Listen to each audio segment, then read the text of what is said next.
Are you thinking about making a podcast? Spotify has a platform that lets you make one, and if I can figure it out, you definitely can too.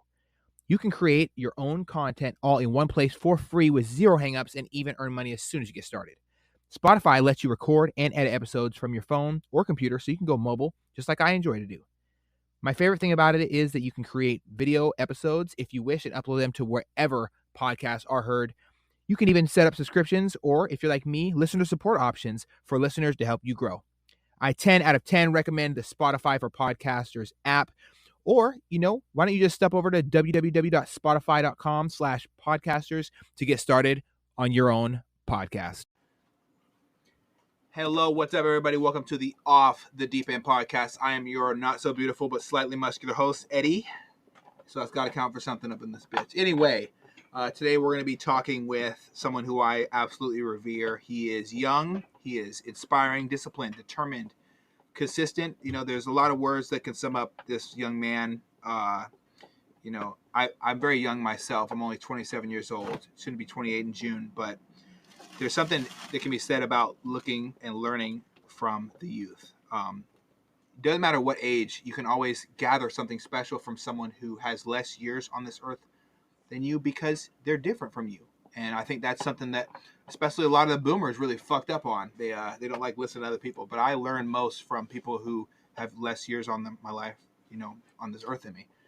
And I'm very excited to introduce my next guest here. Carlos is 4 weeks out from his Emerald Cup 2021 Men's Physique and Classics Physique debut. Ladies, pay attention. He's going to be wearing them tight shorts. Anyways, he is single, ready to mingle, but he is also just an overall great fucking human being. So without further ado, let's jump right into this. Well, Carlos, thank you so much for sharing this time with me, man. I really appreciate it. Thank you for having me. It does mean a lot, and what a beautiful introduction, I might say.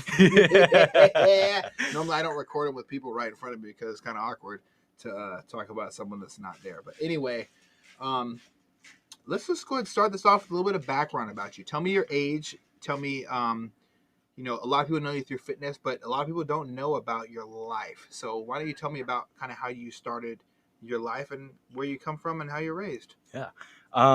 So I'm 18, born back in 2002. Oh my God, what a year. Oh yeah. So I actually come from Texas. I fucking knew it. Yes, sir. The country music has a point to it. Dallas, Texas, where I was born, partially raised in Corpus Christi, moved around a lot. Is that because of the military, maybe? Not for the military. Yeah, it was more so financial situations. Oh. So that's where it stems from. My father, he was actually a single father, father of three. And I think he had his first kid, if I'm not mistaken, at 17. 17. So that's a good age. Yeah. So 17, all through high school, had his kids. I'm the youngest one, ironically, back in 2002. That's one. So due to that, there was a lot of situations with my mom not being in the picture. Oh my goodness. I can understand that. I actually kind of can relate to that. It was kind of the opposite side of the spectrum for me. I had I was blessed enough to have a stepdad. Mm-hmm. My mom worked 2, sometimes 3 jobs. Nothing that had her at 40 hours because we work with shit. Yeah.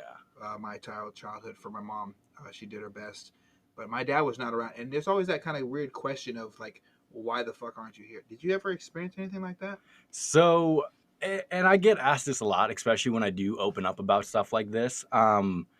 What kind of goes through my mind when I think about the situation? Ironically, nothing does. I don't feel anything as far as why wasn't she there or why did it turn out the way it did. I didn't feel any resentment. Mm-hmm. It wasn't anything like that. I could not. The way I view it is I cannot feel emotions about a person I don't know. So there was never any dislikement, never any hatred, nothing like that. It just comes down to this is life, and these are the cards that I was dealt.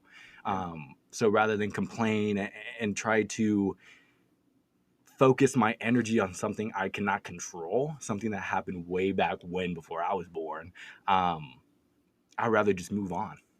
Damn. And I think that's the best, because My rule of thumb, and I tell this to a lot of people, is if in 10 years it's not going to affect me the way it does today, there is no reason for me to dwell on it.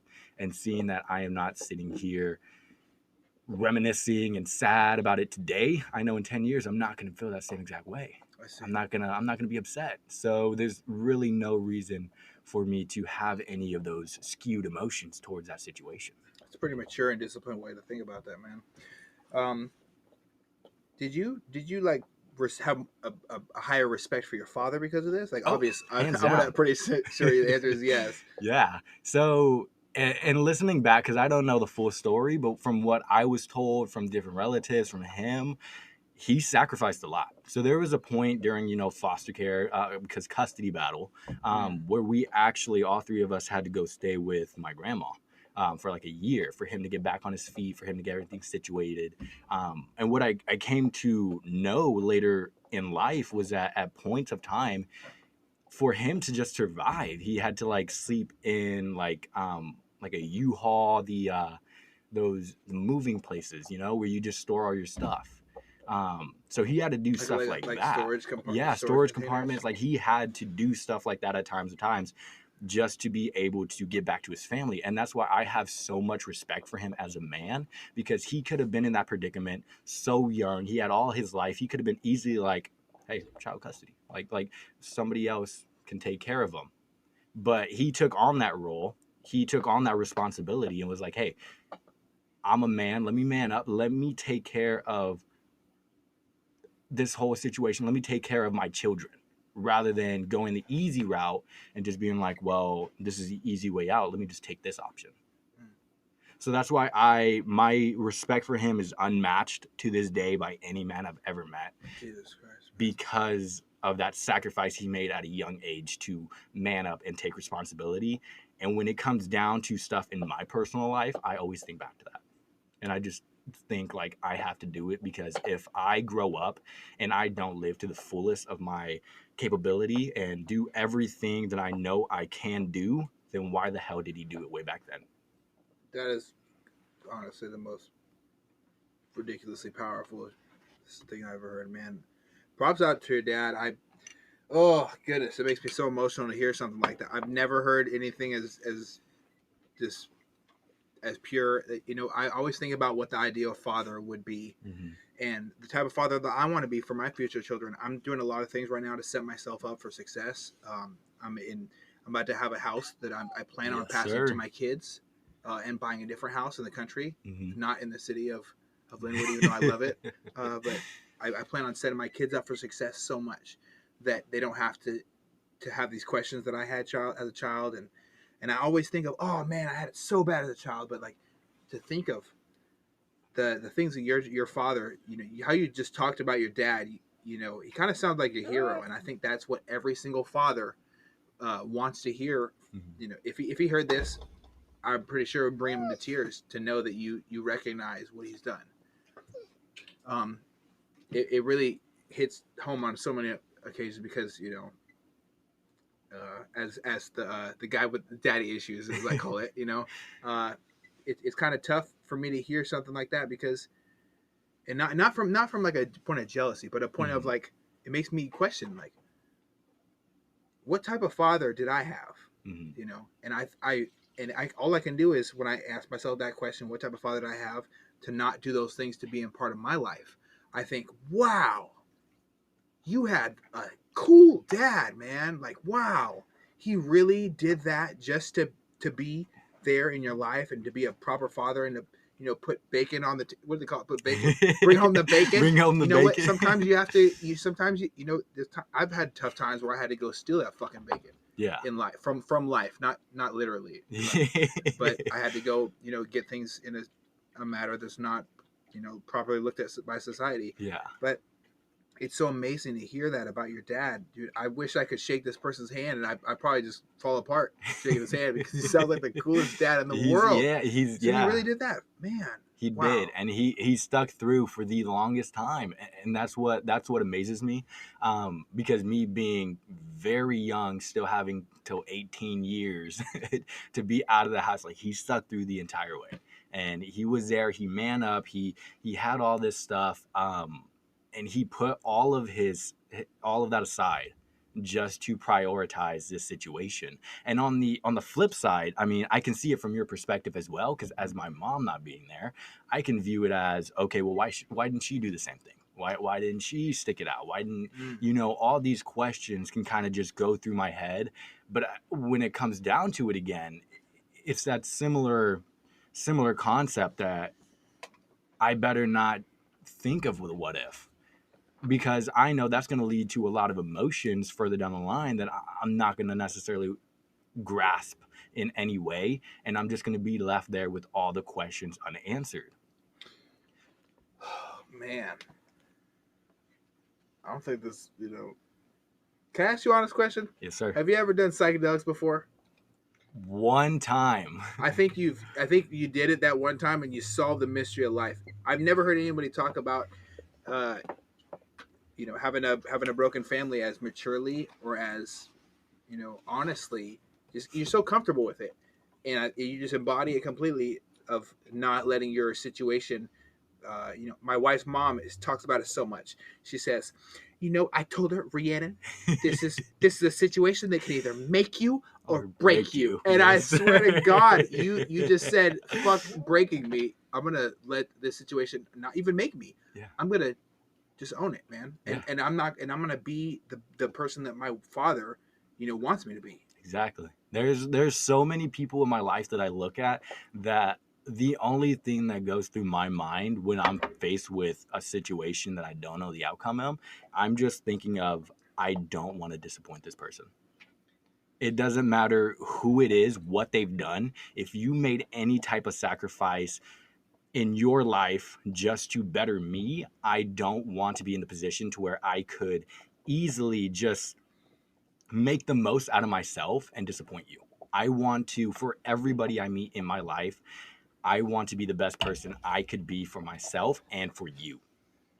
And that's why I love meeting new people. Mm-hmm. I love getting close with new people, because with every person is their own different story, is their own different opinions, their own different outlook, and is their own different way of changing your life. Mm-hmm. So that's why I don't push away people.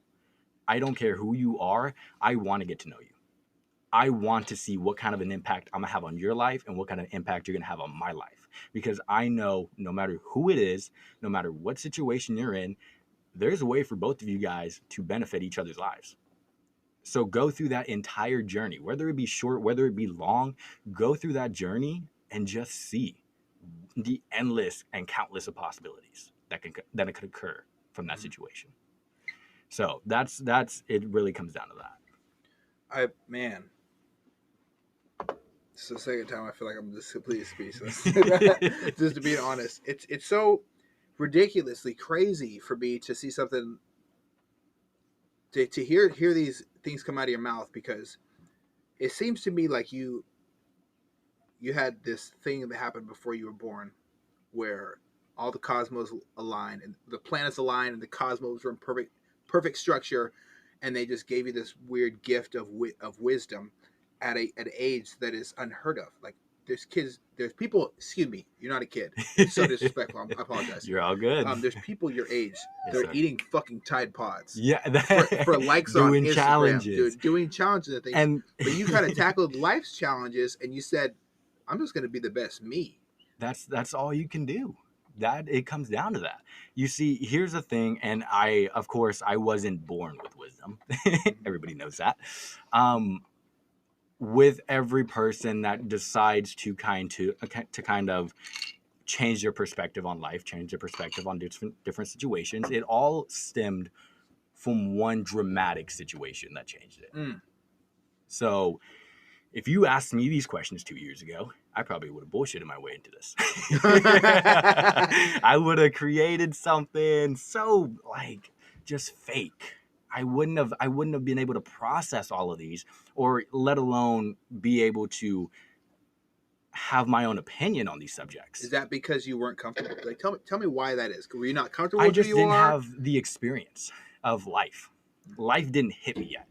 And life, when they say life will hit you like a truck, it's a big fucking truck. And it will hit you.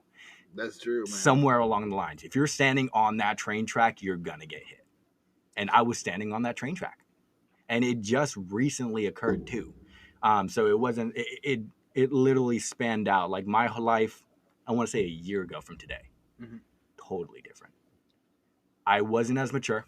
I wasn't as geared towards my, everything I wanted to do.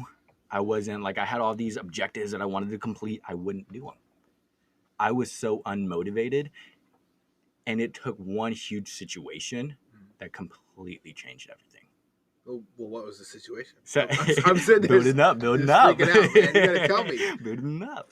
So, and as you know, Kobe, one of my best friends my whole life. He was my best friend. We did everything together. I know you miss him, man, and I miss him too so much. Dearly, yeah. He was a great guy, and he did change my life for the better. And that's what I love is, like I said, meeting people, getting to know them. Because, I mean, he just came in as my manager.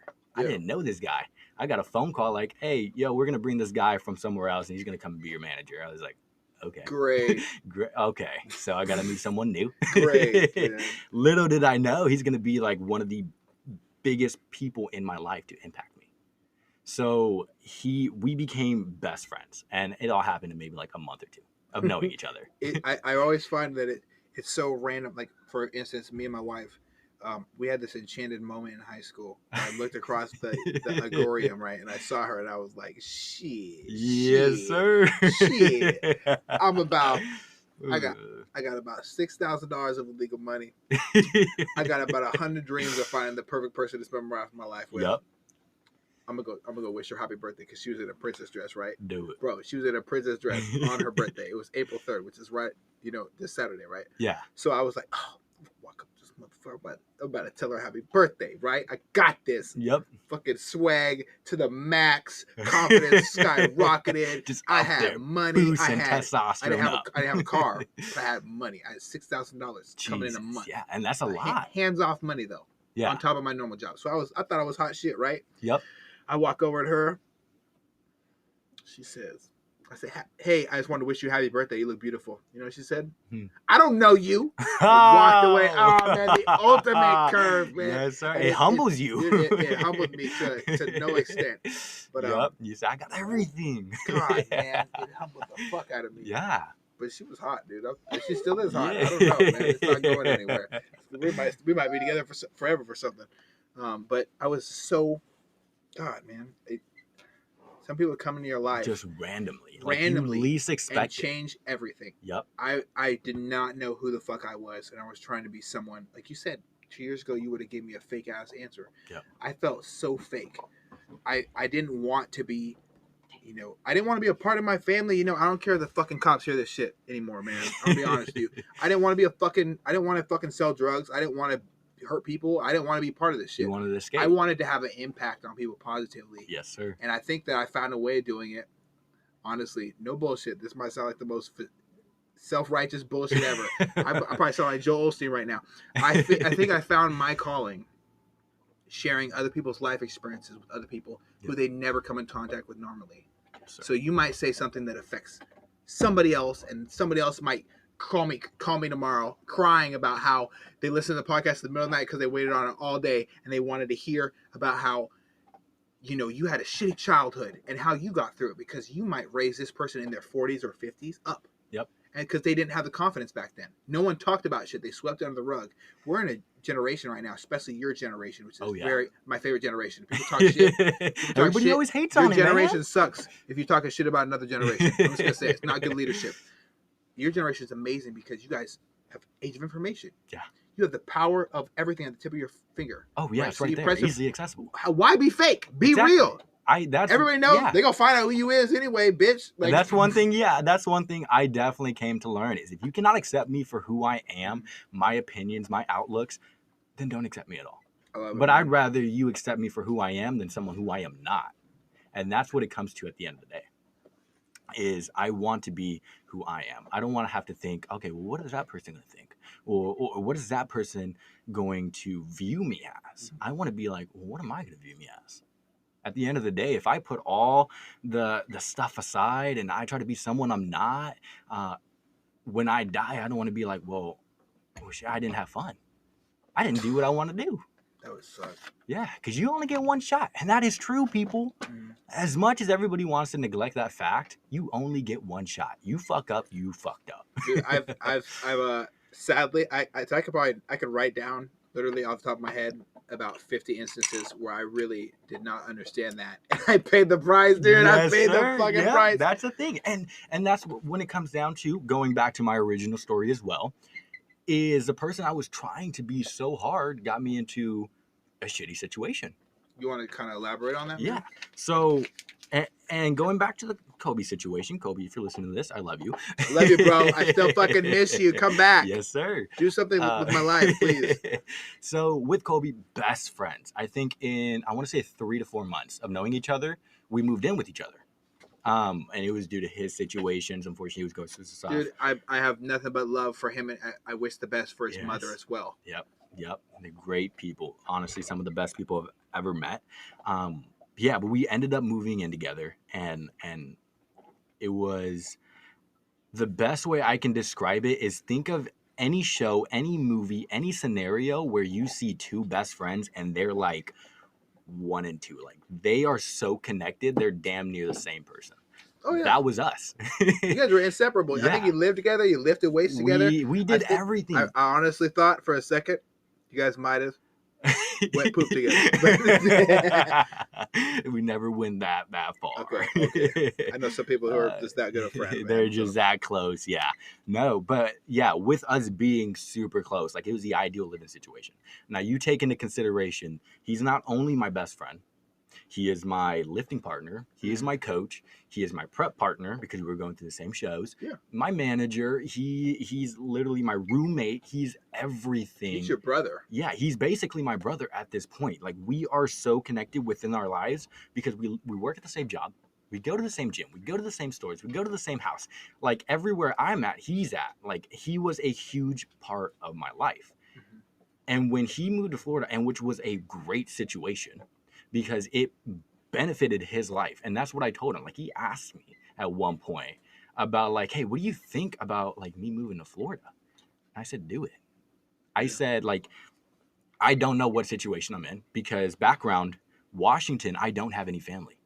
Like real blood family or anything like that. I just have my sister. You know, we can poke our wrists and then we can connect our wrists and we can be blood brothers. Yeah. That's how they did it in Little Rascals or some shit like that. We can do it. Yeah, but like I didn't have like family here that, you know. So the main one that I had was my sister. And when Kobe left to Florida, and like I said, it was an amazing thing for him. I wanted him to do it more than he wanted to do it because I knew more than anything that's going to benefit him. So he goes to Florida, like I said, roommate, training partner, manager, all that stuff at one time, it's gone. And that happened in 1 to 2 days. Like, can you imagine? Like, I got a phone call. He was like, yeah, hey, I'm coming back from vacation. Because he was in Florida at the time. Okay. And he was like, hey, I'm coming back like at 10 at night. I'm coming back 10 o'clock at night. 6 a.m. tomorrow, I'm leaving. Like, it was that quick. So I picked him up from the airport. The next morning, we said goodbye. He grabbed us up, went to Florida. And like I said, an amazing thing. But for me, my world, that's a huge chunk that just, like, went away. Yeah, and that, I believe it's Murphy's Law. Whatever can go wrong will go wrong. Yeah, that is Murphy's Law. At the same fucking time. Yeah. That happened. I was in a financial crisis. Why didn't you call me, bro? I would have sorry. Yeah. I would have fucking... Yeah, and this is something I learned to... I figured I want to figure it out on myself because I put myself into the situation. I see. I don't want an easy way out. I want to suffer because when you are uncomfortable, when you are suffering, that's when you learn the most about yourself. Well, it's a fucking motherfucking fact, dude. Yeah, that's right. That's the best thing that you can do. So, financial situation, I'm 18. I'm new to the game. I'm maybe like not even a month in. I go and buy a car.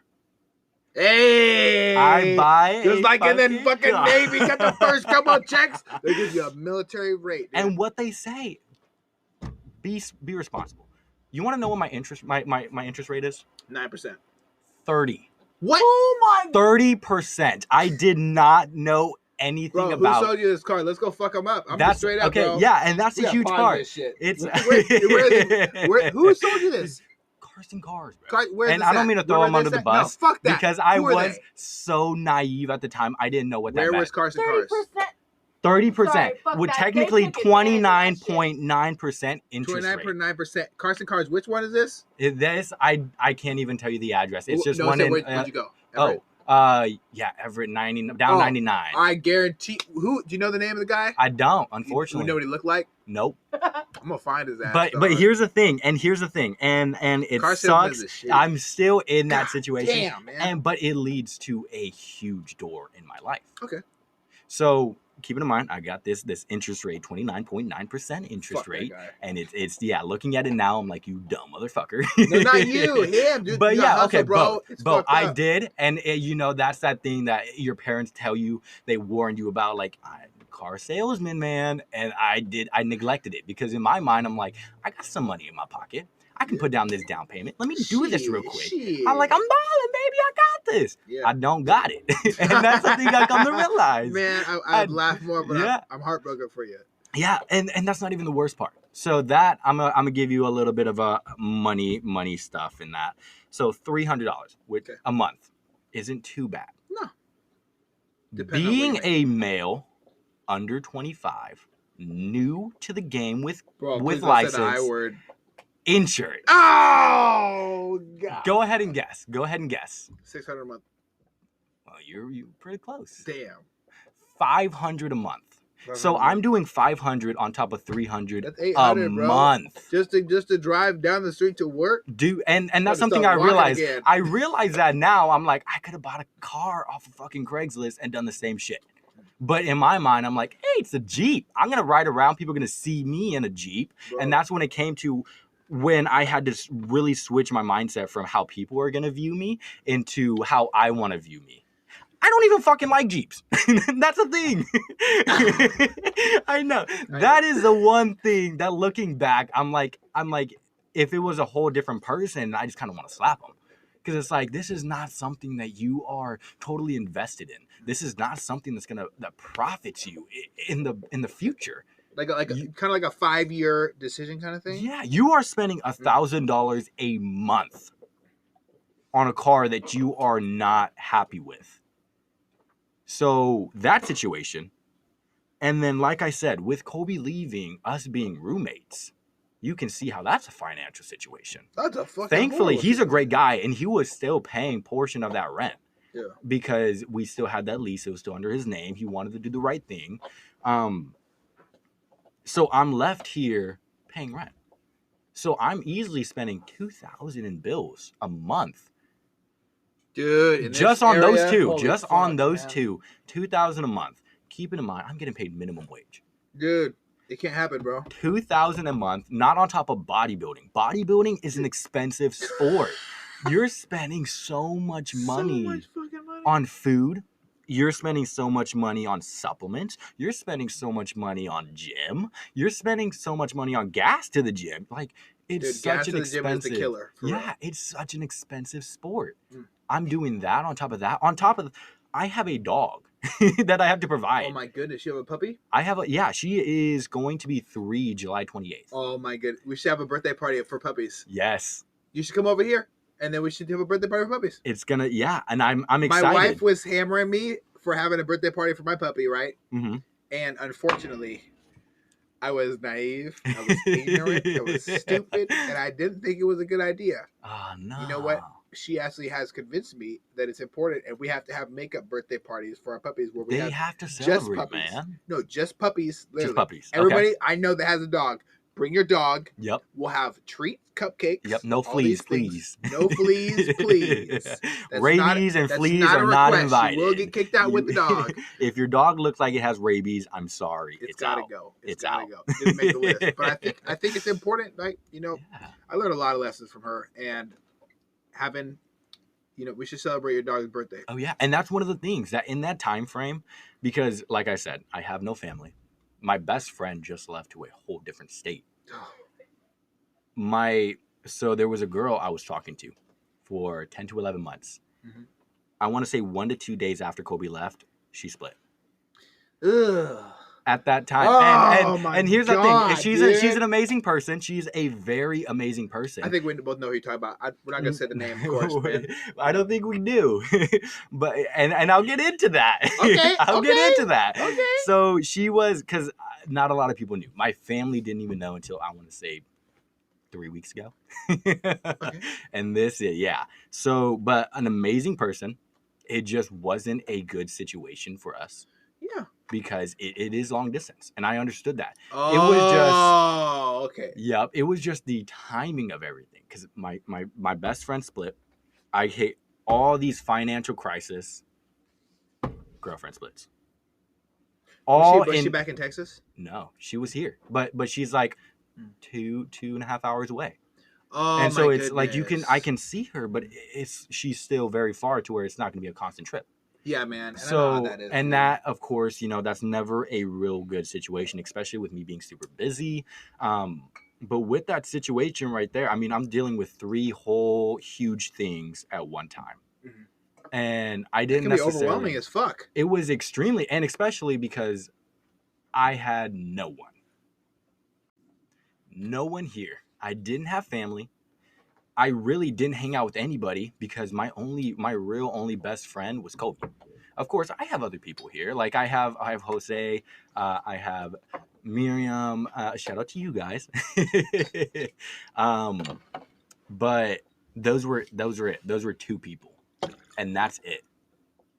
So you can kind of see how I'm stuck in this situation where 2 of the most important people in my life split at the same exact time. Absolutely. And it was definitely like challenging. And what they say is true, that when you go through stuff by yourself, you learn the most about yourself. Dude, I could fucking resonate with that. I had a very similar bit of experiences when I was in the Navy. I had a very, very rapid succession of shitty events. I look back and I say shitty, but I don't really feel like it's shitty because you know this. You have to go through the hard times, brother. Oh, exactly. You fucking have to. If you go through life easy, you're gonna be a pussy at the end. Oh, you're gonna definitely be a gnat and a smelly one too. Yeah, you're not gonna be the good one that everybody wants. It's gonna be all fucked up. Anyway, it's gonna be explicit on the podcast channel. Don't worry. Yeah. Censored. It's gonna be explicit, but you've been warned. When this is explicit, you've been warned. You signed. You don't let your kids listen to this. Please do not play this in your car. Do not play this in your car. If you have a car seat in the back, no. Think again. Yeah, not today. But I had a very tough little bit. Yeah. So, I got this weird mess email from my wife, right? Mm-hmm. And it said that she said, I think the first words, I never forget it. Honey, I'm so sorry. And then she had 3 periods, and then she went down to the next paragraph and she explained how my dad had been found, and he had like 72 hours to live. And we just got done with a really, really bad kind of fight. Yeah. Like back in 2012, like a fist fight where he put his hands on me, and I don't like people putting their fucking hands on me. Yeah, so, that's yeah. And it was in front of my mom, and there was blood everywhere. It was just a big shit show, man. Like fuck, I don't want to like delve too deep into that, but anyway, like that was the last time I ever saw him, right? And then my wife, she was in Seattle in the Everett area. Mm-hmm. I was off the coast of Virginia on our pre-deployment. We had 1 deployment and then we deployed. Oh wow! And I got the message saying that he had 3 days to live because he had terminal cancer, and we were on real bad terms. And the last time I spoke to him, and I feel really guilty about this to this day, I told him that he should probably kill himself for being the biggest piece of shit in the world. So there's obviously a little bit guilt and shit right there, but I that's self-inflicted pain kind of thing.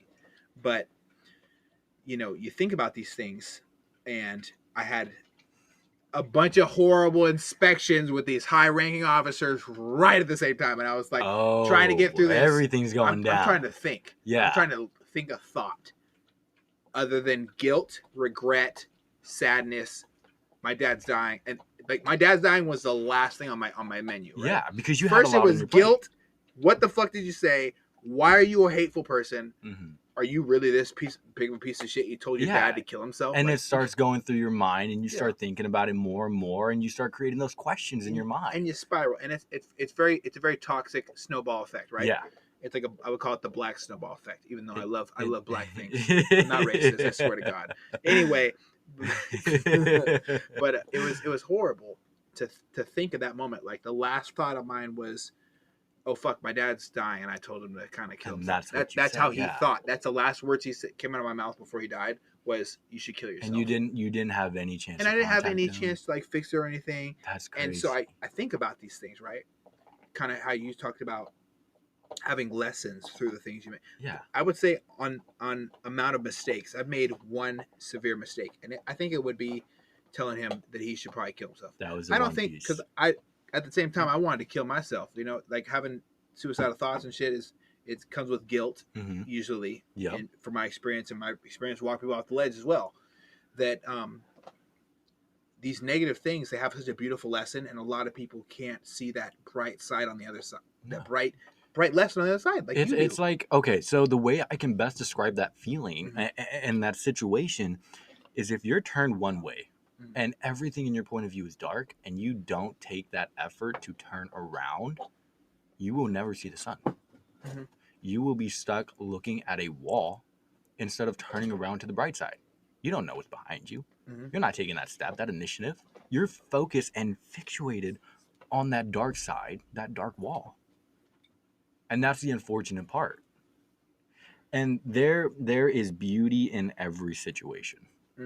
And I always tell people, be as optimistic as you can, even in situations where it seems impossible. And it is a very unfortunate event, and I am very sorry for how that all went down. It happens. It's life, brother. You gotta go through death to see what your life is about, man. Yeah, and it changes you. It changes your perspective, how your appreciation on life, your appreciation on last conversations. Absolutely.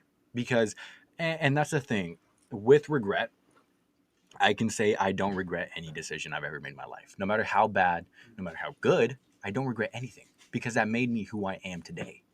And that's the one thing. I think a lot of people have a problem looking themselves in the mirror and saying those words you just said subconsciously. It's so interesting how you put that, man. I've seen it in movies. I've seen it on TV shows. Yeah, you know, everyone talks about it, but nobody do they really get it? I think you really fucking get it, man. And that's because I force myself to get it. That's not something, I've heard it in countless of movies, countless of shows, countless of books. Oh, the motivational videos, Machiavelli motivation. You've got the music playing. They're saying the same thing. Rihanna, my wife, Rihanna, is my hero, right? She hates... Yeah. I'm not gonna lie, it got me through some cardio sometimes, man. It got me through some tough 4 a.m. cardio sessions, but she sees them gold fucking wings and she's like, what the fuck? Yeah, this again.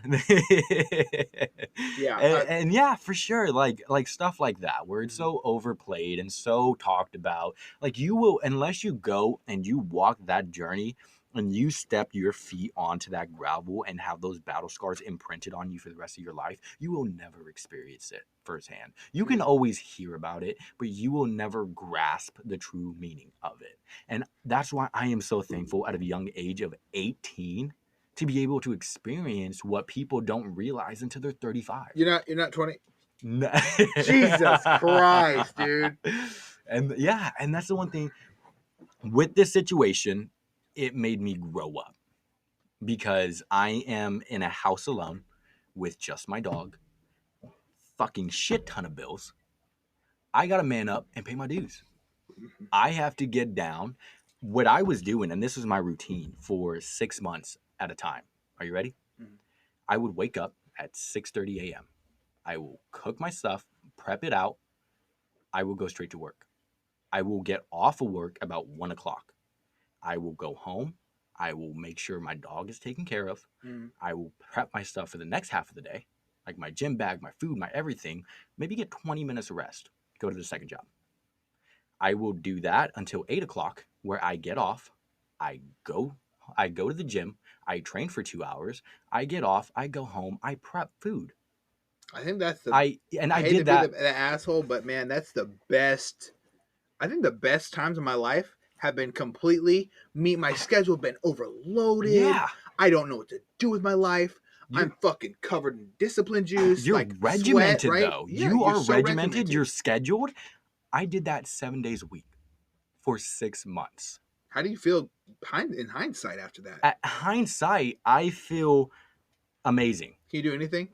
I can literally do, and I'm still, to this day, I'm doing 6 days a week now. Yeah.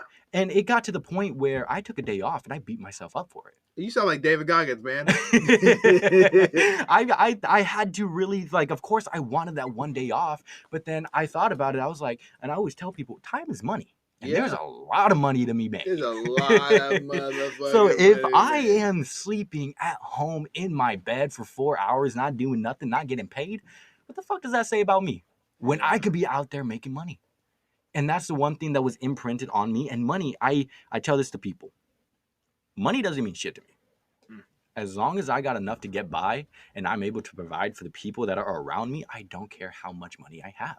Money comes and goes. You hold on to money, you will lose it. You get rid of money, it comes back in larger sums. And that's one of the things that I really, during that duration of time when I was in that financial crisis, instead of complaining about it, I never told anybody. My family doesn't even know the situation. The closest people around me barely knew about it. I turned to financial literacy. I started reading books, the basic ones, Think and Grow Rich by Napoleon Hill, read that. The Richest Man in Babylon, read that. I started at work. I started listening to podcasts about how to be financially literate, how to make productive and smart choices about your money, how to money or time management. Because it came down to, I have 24 hours in a day. I want to sleep as little as possible and get as much shit done as I can. I want to still be able to provide for my dog, because at that point, she's literally my best friend and my daughter. And your child, yeah. Yeah, she's my child. I think a lot of people got it fucked up when they say, oh, well, that's a dog. It's not your fur baby. And no, like, that's, shut the fuck up. That's my fucking son, dude. I got 2 beautiful boys. I got Titus and Brutus. They're both Greek names because I'm obsessed with Greek shit, right? So both of them have a special name behind it. And actually, Rhiannon picked out both their names. She did some research on some Greek names because she knows I love Greek mythology and stories, right? Amazing story. Not all of them are my favorite because I hate a fucking bunch of them. Yeah. But there's a lot of good ones out there. If you look, there's some good ones. Yeah. If I could be named, well, if you could name after any Greek name, what would it be? Oh, that one's okay. So I am not totally educated on the Greek names. Okay. Hercules, does that? I think that sounds dope as fuck, right? Hercules, Hercules. That's like call it mainstream. I call it cool. If you look on my Instagram and you look at my profile picture, you will see a picture of Phil doing a weight, doing the dumbbell curl. Yes, and that's because that is surrounded by Hercules. Yeah, because that is with he everything. Made Hercules who he was. Yeah, like you have to appreciate not the person that did it, but the person that helped them do it. I fuck with that, man. I fuck with that super heavy. I have a question. Yes, sir. Do you have, so I knew we were gonna get a fitness eventually. Do you have a certain goal about your body that has to do with the person you want to see in the mirror, or is it just a goal to appease the judges? I know for me personally, it started as me wanting to feel comfortable with myself. Okay. Right now, I feel comfortable as shit with myself. Yes, sir. I look in the mirror, I'm like, yes, Lord. But now I know that I'm working towards things to appease the judges, so I can get my fucking trophy. Yeah, my trophy, and then hopefully one day, if the gods plant a line. Pro card, right? Pro card, yeah, that's the end goal, baby. What is your goal? So, and here's a crazy thing with bodybuilding specifically. I kind of got thrown into it. I was always a skinny kid. I was 100. I hated being the skinny kid. I was 130 pounds soaking wet in boots. Dude, I'm telling you. High five you because that was me in high school. Jesus Christ. I had this crazy idea. I was like, because my brother, amazing football player. What? Yeah, he was. You have a brother? I have a brother. Yeah, Where is he? He's in. Well, he was in Texas. Just moved to Arizona. I'm about to go visit him. Yeah, he was a great football star. Is he like you? So the opposite. Okay, I don't want to talk to him. So he's more similar to my dad. Oh, I can fuck with that. Yeah, but and that does have its own meaning, especially about how I perceive one another and their differences between the two. but he was great at football. And in my mind, I was like, well, this is my brother. Let me. I want to try to be like that. Yeah. You know, we went to the same high school, and when people, because of course I'm younger, they're like, "Oh, you're Isaiah's brother." I was like, "Yeah, that's me." You know, kind of bucked up a little bit. Yeah. Yeah, that's me. I've always wanted that, man. I have a brother. His name's Connor, Mhm. and I met him once, and he kind of abandoned me and my family, and he lives in Spokane, which is where my stepdad's family's from, right? Mhm. And I had him come. He came out one day for a New Year's Eve party back in like 2011, I think. Yeah. Yeah, the end of 20 started. No, it was either the start of 2012 or the start of 2011. And I haven't seen him since. Not even at my dad's funeral or anything. And I've always like been like, oh man, love to look up to a little older brother. And so I found myself finding older brothers through my whole life. Yeah. And I've always wondered what it was like if I already had one. Yeah, and see, would I here's the find these crazy people, or thing. would I just think, oh, this guy's cool? And You know? we will definitely get on that topic too, about that, like that whole like, oh, the bigger brother thing. Mhm. But the one thing I tell people is, no matter what situation is, there is a positive way to view it and a negative way to view it. There's a positive way to tell it. There's a negative way to tell it. So the way that I just told you, it sounds super positive. The story takes a turn. Yeah, well, I don't judge by the outside exactly. of the cover ever. Yeah, and There's this always is a deep dark secret. and not to. I don't want to throw anybody's dirty laundry on the floor. You tell your truth, brother. But he wasn't like when I was younger, I was naive. I was looking up for that brother figure. Mhm. He didn't quite make the cut. And that's the okay sad to say. part. Yeah, That's okay to say. okay. You know, anyone that has a problem with, if it offends you, it's probably the fucking truth. Yeah, You know? and that's the thing. I want to be as blunt as possible. No matter what you ask me, I will tell you truthfully, because at the end of the day, I'm going to go home, I'm going to sleep in my bed with my dog right next to me, and I'm going to be perfectly comfortable getting my 7 hours of sleep. Yeah. So it doesn't matter what I tell you or how you perceive me, I'm going to be me. So with that being said, he didn't quite make the cut. And I learned that a little after just entering high school, when everybody was like, oh yeah, you're Isaiah's brother.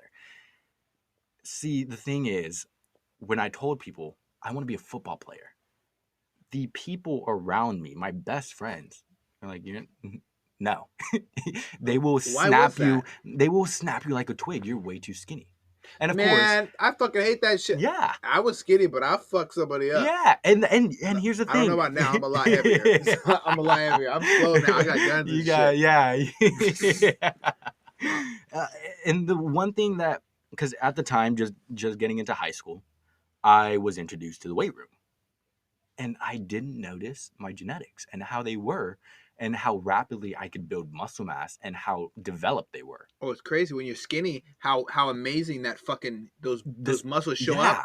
It is the craziest. I think I love fat to fit transformations, and if you're offended by that, I encourage you to be the best person you possible, and I want you to love yourself. Exactly. I don't mean this in a negative way if you get offended. Yeah. But a fat to fit transformation is one of my top favorites. Mm-hmm. I have something amazing. I'm so drawn to skinny to fit transformations. Yeah. Because I was 120, I think 29, like almost on the verge of 130. I was hung up on that 1 pound for a while. I was like 129 in high school, and I was really embarrassed because a lot of people talk a lot of shit about me. But at the end of the day, I had money. It didn't matter. I didn't give a fuck, right? But now, looking in hindsight, I realized how sad I was not having a body that I perceived to be attractive, not just to my wife, right, but to me, to yourself. Yeah, you wanted to owe it to yourself. And I'm not talking about like a dick and having like a man booty or whatever the fuck, whatever, like a chest, the triceps. Like you I care about what I see. I want to be presentable to my partner. I want to be presentable to people out in public. When people see me in a suit, I want them to look and be like, "Holy fuck, that dude's built behind that suit." You can see it in a sweater. That's the ideal thing in any skinny man. Yeah. Yes. And that's the one thing, especially with confidence. I mean, that's something you got to grow. You're not. I mean, if you're born with confidence, all power to you. Awesome, you lucky bastard. I'm jealous. A lot of us aren't, and you got to create that. And how do you create that? You create an obsession with progression. I think if you either have to, if you don't have it, you have to do what you just said. But if you do have it, your parents did such a great job, man. And if you do have it, build on it. Build on it, yeah. That's one of the easiest things you can do. What is that one thing that they say? Hard work beats talent. Yes. But talent beats hard work when talent works hard. Yeah, Phil Heath said that Yeah, on Generation Iron. the movie. exactly. And that's so true, because if you got it, blossom it even further. Yeah. Because that's just a setting stone. The way that and going back to your fat to fit, Mhm. and then your fit to, or your skinny to fit, it's the analogy I always use is a clay ball. Mhm. Okay, if you start off with a big, massive thing of clay, you chisel down.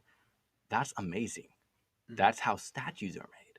Yes, it is If you true. start off with a small ball of clay and you create this big giant statue, that is amazing. That's hard. That's super. That's and it's not to discredit anybody going Mhm. from, like, fat to fit. It's nothing like that. That's still, like, you put in so much work, you chisel down. That's amazing. Yeah. But going from a small ball of clay to a big giant statue, I mean, that's on another level. You That's on have another to fucking stick level. with it, because, like, at this point, even with my body, if I stop eating, I lose size. Oh, So I I have lose to size eat. quick. Yeah, I like went on vacation with my wife to Vegas for her 25th birthday. Happy birthday, honey. And I was, dude, I fucking look in the mirror when I get back here, and it's a weird, uncomfortable feeling Yeah. knowing that you lost something you And how long was it? everything into. Dude, it's 5 days, bro. 5 days. You can lose Everything. in 5 days. It's always first in my legs, and then I also walked like 8 or 9 miles out of so the you're blue burning a calories. month, right? Yeah. And my knees are like, fuck, dude. You think you're gonna do legs today? And I get to work and I'm doing a rechain, so I'm on my knees assembling Yeah. new chain for escalator, and it's like, fuck, no, you're not doing legs today, you No, little you're not bitch. you're not So doing I'm not it. growing Yeah. that shit back yet. I'm like, Jesus Christ, man. Because if I go into the gym, I'll have an injury. Yeah. I've been there, bro. Yep. I've- And you don't want to do My that. ACL and my MCLs and both of my legs are on the verge of tearing. You will 24/7. be out for so long. And Yeah. that's one thing. You have to be cautious, because you are not built for weight. You're not invincible, bro. You're not The skinny built, dudes yeah. are not made to lift heavy. Your body is not meant to have a lot of No size. matter how much, and I always tell my buddies, no matter how much steroids you do, no matter how much food you eat, your body your can't keep up. joints are your joints. Yeah. You better be taking collagen. You better be taking joint. Well, I'm from Total Nutrition. # no sponsor. You better be taking every single thing under the sun to joint protect one your joints. is the only thing keeping me alive. Yeah, and that's what you need. And a lot of people neglect that. Mm. And it's crazy, because, like I said, I didn't fully realize my potential until, like I said, everybody around me was like, don't do football. You're going to get destroyed. It didn't hit me until the coaches in different schools, because I moved a lot, were like, hey, come play for our team. They didn't even know if I can play football. They were like, I want you on my team. You could throw a ball in my hand right now. I probably can't throw it far. I probably can't catch for shit. I can, yeah, sometimes. Like, if I'm looking at it, I got glasses. Those shits are going to get broken. Like, they wanted me on their team without even knowing if I can play. And that because I was built. Yeah, because thankfully my muscles, especially, you get those virgin gains going. Oh, I blew up in a year, and people thought I was using. Well, is it because of your? So I've had the same experience. A lot of people were drawn to my shoulders throughout my my entire life, because I have a drastically small waist. My waist shrinks to 28 inches or 28 inches. 26 or 28, depending on like how close I am in a prep to my show. Yeah. Right. And then I'll carb up and I'll go back to 28. Sadly, right before a show. It's really annoying, because it's like an overnight kind of thing, and it really pisses instantly me off. Yep. But I try to keep my shoulder to waist ratio drastic, because I appear so much bigger. It's kind of like a peacock showing its feathers to scare off warding hostile things with the little eyes and his peacock feathers. It's very similar.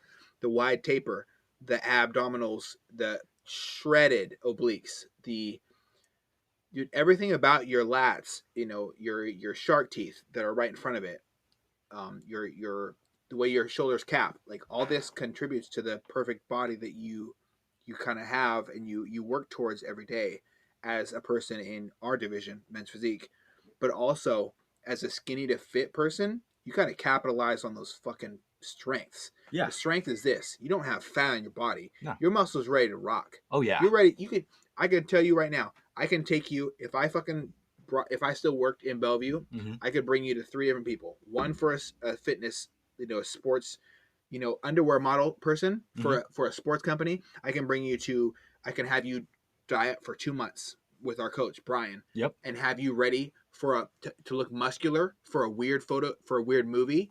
I could bring you to. You can do everything, right? Yeah. When you're fucking skinny. Yeah. To fit. You know. Yeah. I definitely think it's so important just to be able to be versatile, right? And you have that dialed in, bro. I appreciate that.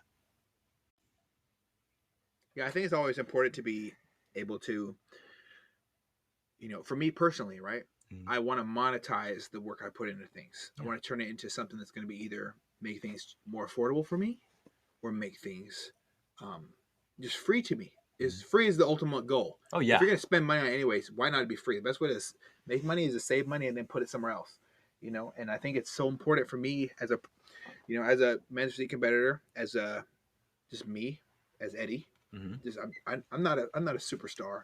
I'm just a person trying to make it through life. Exactly. Why not make myself as pleasing to as many people as possible without, compromising myself? Yeah. If I can change your life in any single way, whether it be the littlest impact or the largest impact, I want to do so. But I want to remain me. I don't want to be this fake person to you. I don't want to be this person I'm not. Because, I mean, in the instance, and this is why I would never do it, because knowing my luck, I'd probably get put into a situation like this. If I'm fake to you in a certain way, and I'm fake to another person the opposite way, we're all in a room together. Oh, God. I'm going to be that person that's fake. I never, and my biggest thing is your name is the biggest thing to you. Okay? Yeah. Your word is the biggest thing to you. My word's my law. I always tell people, as a person who came from nothing, my word is the only thing I ever had and the only thing I will ever have.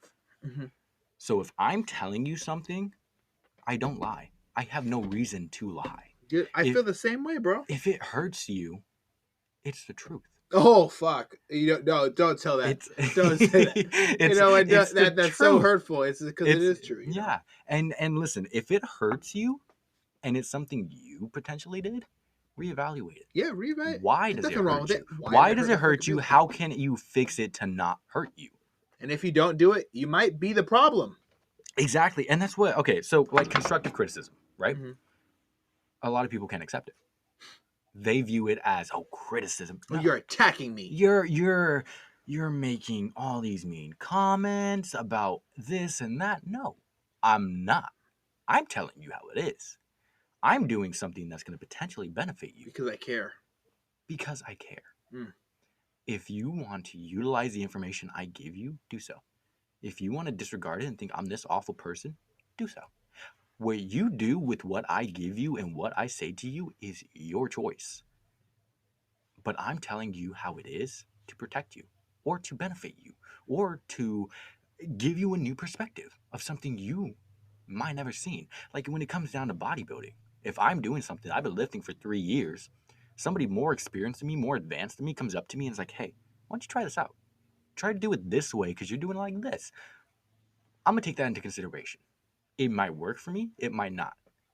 But rather than be like, what does he know? I've been doing this for years. Don't disrespect me like that. No. Because where does that get me? I'm going to be in the same place when it could have benefited me the entire time and changed my physique completely. Yeah, and I think it's kind of... I always talk... I've had a lot of arguments with people in the gym. I think I've had a lot of bad encounters with people because I try to talk to them in a way that adults talk to people. And some people in the gym have childish mindsets. And when I say that, I mean... they don't understand that you have to check your fucking ego at the door. And at the door, anytime you walk in a room, you want to have that ego when you're driving around, fucking blasting your music in the car. Rock out, big dog. Do it. Windows up, windows down. It doesn't matter. You do it. Exactly, man. But like when you show up to the gym, don't be a bully. Like I've seen one dude. He was like, this motherfucker took a Snapchat video of me.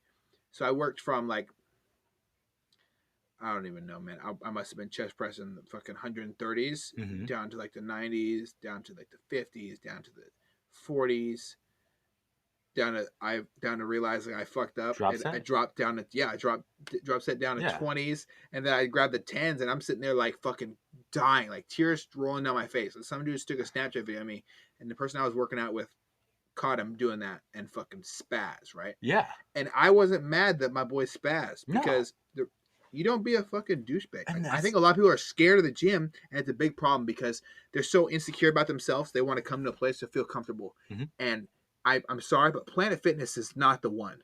You know what? You need to come to a place that makes you feel comfortable in your heart. Yeah, right? and that's the biggest thing. Okay, my biggest thing with Planet Fitness, no disrespect. If you are gonna say we do not judge, and you judge, what is it called? A lunk? Yeah, a lunk with a bodybuilder. It's literally a bodybuilder. It's You are literally a discriminating bodybuilder. against a bodybuilder. I got From the kicked out of stringers to the Mhm. gym bags to the gallon of water. That's literally describing us, and you're like, Yes. oh, but we don't judge here. I have to drink 2 gallons of water a day just to make sure that my body functions at the top. I'm sorry, my You know? hydration levels intimidate people who are Jesus drinking Christ, one or 8 ounces of water. 8 a day. ounces of water Yeah. at least, dude. The minimum, the average person drinks like maybe 12 to 18 ounces a day. Yeah, but they store it like a fucking camel, so they don't They notice. store it like a camel, you don't even notice. You're dehydrated. Your That's body's the in thing. emergency mode. And then when they start drinking more water because you tell them to, and they start pissing like a racehorse, They're like, God, oh, my bladder's small. Yeah, My bladder's I small. can't- No, I it's can't. not. You're You not don't drink wanting enough to water, do it. Kiki. How do you you don't have to be a fucking superhuman to drink 2 gallons of water a day. You just got to be dedicated to get through that process of having to piss everything out. You're dehydrated, ladies and gentlemen. Drink more water. And I pee less. Actually, I actually realized that after the first 2 days of being hydrated, I stopped peeing as much. No, because you basically, your body becomes accustomed to it. And you get used to it. And at some point, you start craving more water. You mean to tell me up water. that you go through a tough time and you find the peak of it, and it's good for you. It's so good for you. You go through the struggle, you reap the benefits.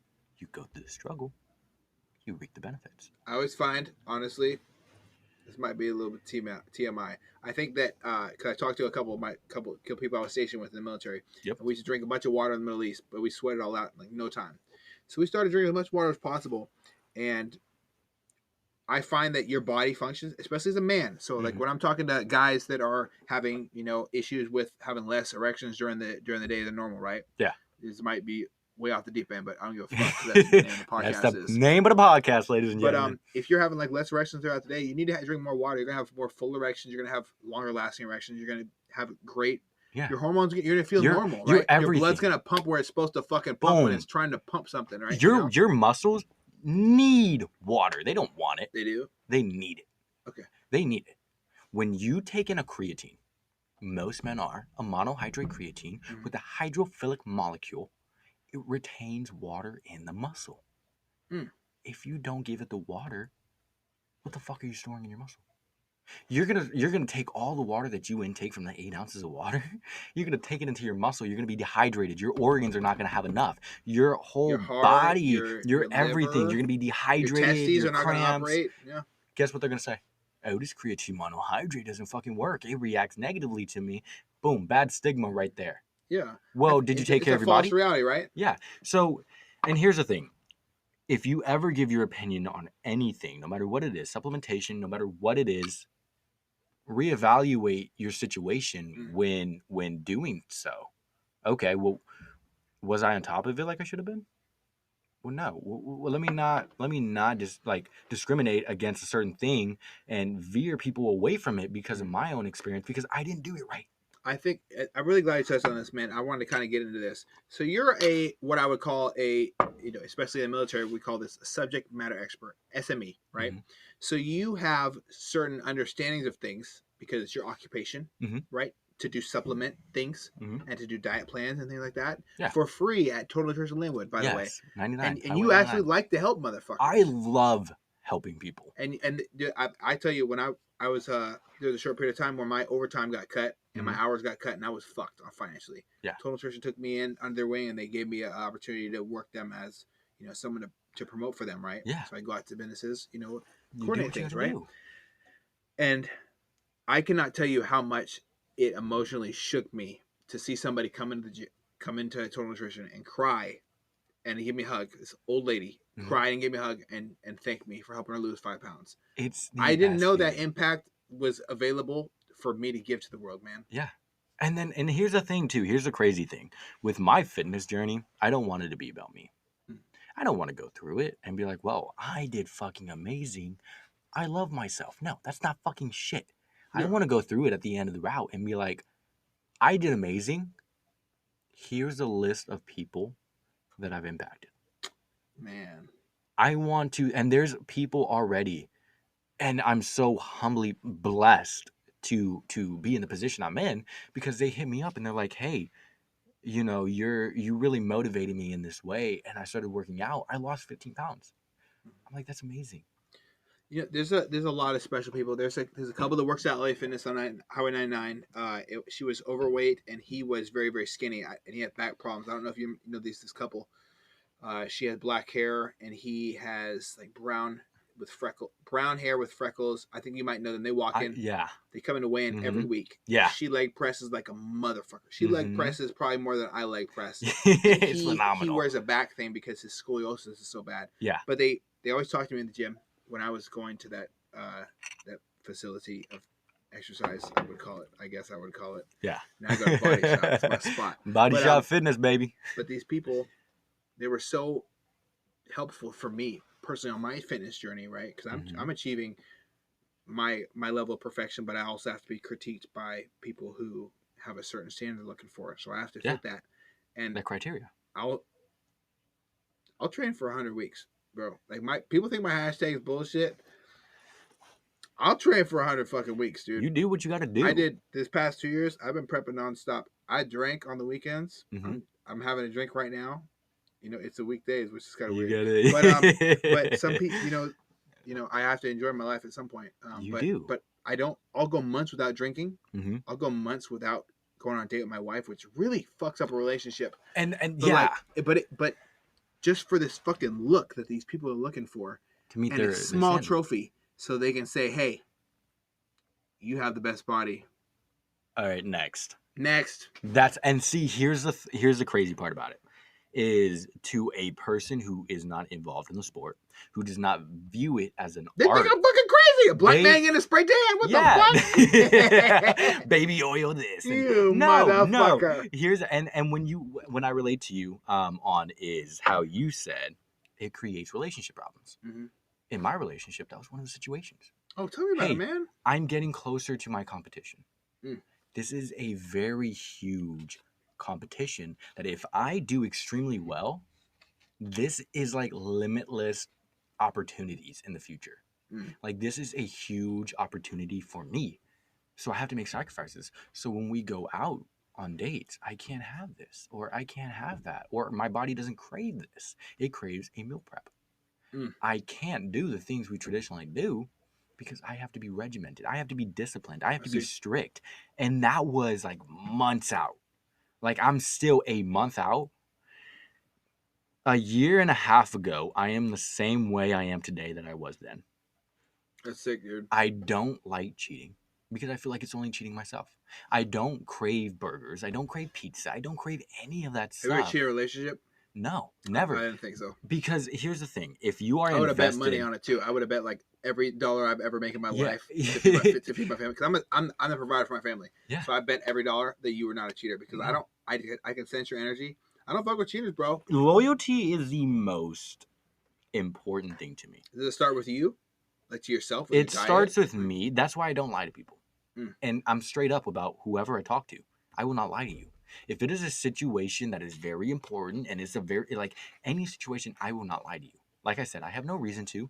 But two, I respect myself and I respect you enough to not lie to you. I feel like a situation like that where you are cheating is a lie. You are breaking all the promises that you have made to this person, all the trust you have made to this person. You lied about who you are because they created this image of you in their mind about how faithful you are. You lied to them because you created that. with your actions, with your words, with your emotions, with your everything you did. You created an image in their head about who you are and lied because you decided for temporary pleasure. And it all comes down to temporary pleasure. You have that cheat meal, temporary pleasure. If you are able at any point to set aside your temporary pleasure for something that will benefit you in the future, guess what? You will be far more successful because you are not letting these little things impact your life negatively. Because if you have so much negative things that accumulate, guess what? You think that's going to outweigh the positives? It will. It's so like they just accumulate. Yeah, they definitely do stack up, man. And I had this person say something to me that was, I'll never forget it. I think it was, so it's one of the, I had a lot of love for this person. I have a lot, but more so utter hatred for the person this person's become. And this person told me, don't you ever just want to have a fucking burger? Like just a burger, just bite into it and be like, oh, it's so fucking good. Like right when I was in meal prep. And I was thinking like, one, you got to be a really big piece of shit to do that. To tell somebody who is really focused on a goal that they should sway away from it. Or don't you want to cheat on your goal? Or that you want to cheat on your goal. You want to set yourself back intentionally. Yeah. You want to choose an easy way out over something else. Because I compare everything to my relationship, right? I will end my own life before I cheat on my wife. In any shape or form. Loyalty. I will kill myself. I'll literally kill myself. And I'll go to the grave saying it. There's no way that I cannot emit that same energy of consistency, of loyalty, of dedication, of discipline to how I diet. And you know what it comes down to? I hate to say it, but that's why I come in leaner than most motherfuckers. Because I'll do it for 8 months, bro. I'll do it for 8 months. I'll diet until my body will not function properly. Yeah. Whatever it takes. But it's thankfully amazing. we have a coach where we don't need that problem. Yeah. And you know what it comes down to? Yeah. Loyalty. Yeah. Loyalty to yourself, loyalty to your loved ones, to your family, to your friends, your everyone. It comes down to loyalty. Absolutely. Loyalty to want it more than the people that are hating against you. You have to want it. Because what you said and the way that I viewed it is, why don't you just cheat? Why don't you just lose? Why don't you just lose, bro? Why don't you just lose? Like, it'll be all easier. Eat this burger and be normal. You will be satisfied if you cheat right now and lose, rather than suffer and win. I hate to be that guy, man. I'm married as fuck, right? I don't watch porn, but it's kind of like watching porn when you're married. Like, if you want to have a sexual relationship with your partner, and I'm not a traditional marriage person. This is just me and my personal marriage. And it is too much information. I apologize, but I really don't. I'm gonna be honest. I can't lie. I don't like watch porn, right? So it's like me saying, oh, you know, I bet you my wife is home right now, and I'm like, oh, go to watch porn. No, go to watch porn. You know, I just can't bring myself to do it because, right? I said no. No, yeah. I said I want this, and when I commit to something, I have to follow it through. And I think you do a really good job of that, right? When I saw you at Iron Man, I was like, what the hell is going on here? He's about to be, if he's not good now, he's going to be great. And that's if he's good now, he's going to be great in a couple years. And if he quits this, whatever else he's doing next, he's going to be great at that too. Because, dude, you were 17 years old. Yes, sir. When's your birthday? July 5th. So you just turned 17 when you stepped on stage at Iron Man. Yeah. I looked at you and I was like, I want this person's body. You have an amazing way of developing your body, you know, and you do your abs. You know, a lot of people don't like to do abs, and a lot of people warn me against it. I regret that heavily because I don't have as thick obliques as I used to have when I was in the Navy, and abs as well. My abs are like fucking 4-dimensional. Okay, here's one thing I'm gonna confess to you. I never do abs. You motherfucker! I know. God, so many people yell diet? at me. Is it the diet? Do you want to know the truth about that Iron Man show? Yes, tell me about it. You did steroids? No. Big bag of them. Now, tell me this about is my it. confession tape. No. I didn't know about that show until a month out from that show. I didn't have a coach. You got me fucked up, dude. I didn't have a coach. I didn't have a diet. So I didn't have supplementation. I literally learned the poses that morning. Yeah, I know that part. Yeah, you Yeah, told me. I didn't know Mhm. anything. I didn't know what category I was in or what to do. I was YouTubing shit on the way there about You about just wanted to do it, right? I Yeah. it felt right because when I stepped on stage and I did my poses, it felt natural. I wasn't nervous. I was comfortable. I was backstage. I looked at everybody and I said, "This is where I'm supposed to be." I don't. I want you to watch this movie. Jesus Christ, man! I feel like this fucking wave of destiny. I want you to watch this movie. It's the second 300 movie. Mhm. Have you seen it before? I don't. I have heard about it. I've never seen Well, I have an illegal copy from when I was in the Navy. I got it it. in a reception, like basically a Navy drug deal where we trade things. I probably traded some like Sour Patch Kids for it, Yeah, but I want to and give that's it a to you. lot. So I want to give it to you, or I want to tell you to look it up because when they talk about a strange mark of destiny upon somebody, you have that. Yeah, thank you. There's a lot of ways to describe it. A lot of people say you're gifted. A lot of people say you're awesome. You're a great person, or my favorite, a really awesome human being. Like I say, right? You have a mark of destiny about you, man. And wherever you show up, you're gonna do a good job. I appreciate that. And I think it got not like given to you, but you got that a very sure example of what it takes to make it by your dad.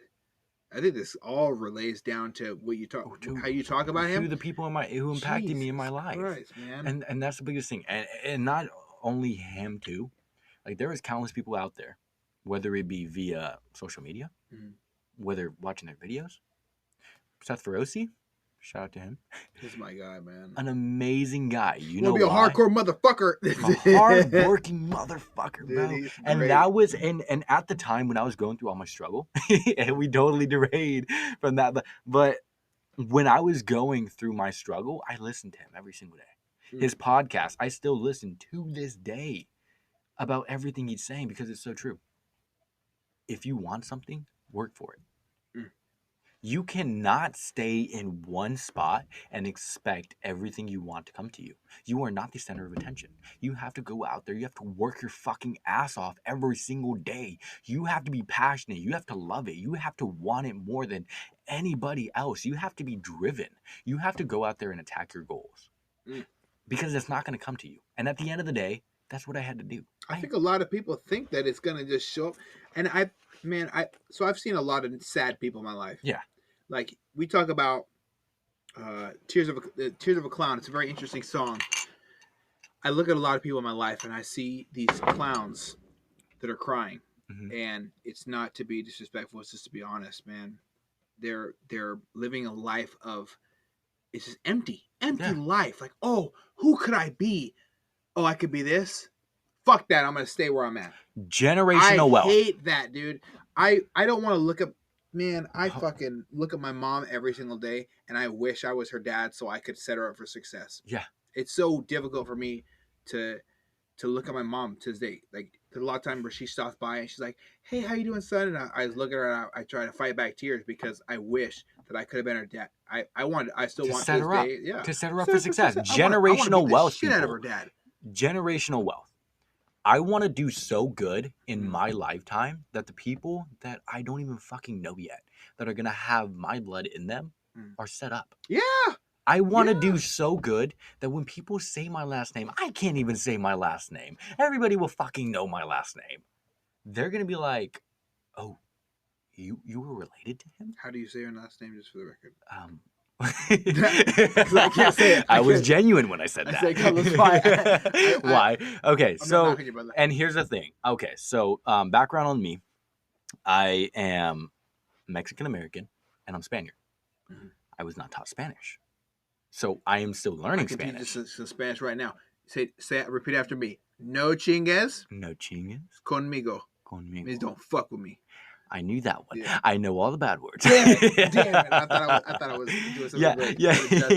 So I do know a good some of Spanish, but I'm not fluent. Okay.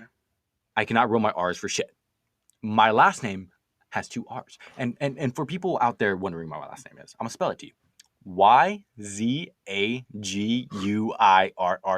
Go ahead, be birth, and not know how to say, like, roll your R's and say that last name. Yeah, I just say Izaguirre. I say Izaguirre. Izaguirre. Izaguirre. Okay. I can try my hardest. Well, you know what? I'm not gonna judge you. All right. Who the fuck am I to judge Let me you? try this. You ready? Yeah. My full name. Okay. Carlos Roberto Izquierdo. See, I can't do it. It sounds good to me. It sounds good to a person Bro, who doesn't roll their R's. I've been to I was like that asshole that says I have a black friend. I've been to Mexico. I think it sounds fine. I spoke Spanish with a lot of people when I went to Mazatlan with my family, my wife's side of the family. We went down there, and there were in some tough spots, like pull over while walking while white was a charge they almost got. You know what I'm saying? Jesus. With the police, Yeah, the federal police. Oh yeah, they'll fucking get that money, or you'll be locked up for being white. And after dark, it's like a sundown town. You know, for black people in certain states, that is still going on to this day, which is a bag of dicks. Oh yeah. Dirty, small, bent ones. Not the good ones. I was like thinking about like, dude, you fuck that, dude. And you say it how you want. I want to say who's gonna judge you? Exactly. Who's gonna judge you for saying your last name? They're gonna be like, oh, you didn't say your last name. Oh, you didn't say it right. Yeah. Yeah, I know. Okay, I know. I've been trying for 18 years now. Who cares, dude? I can teach you how to roll your off air. I'll teach you how to roll your R's, bro. Here's the thing. Yeah, and I'm still learning to this day, but that's the thing. I don't just accept it. I don't just accept that I didn't learn Spanish. I fucking try.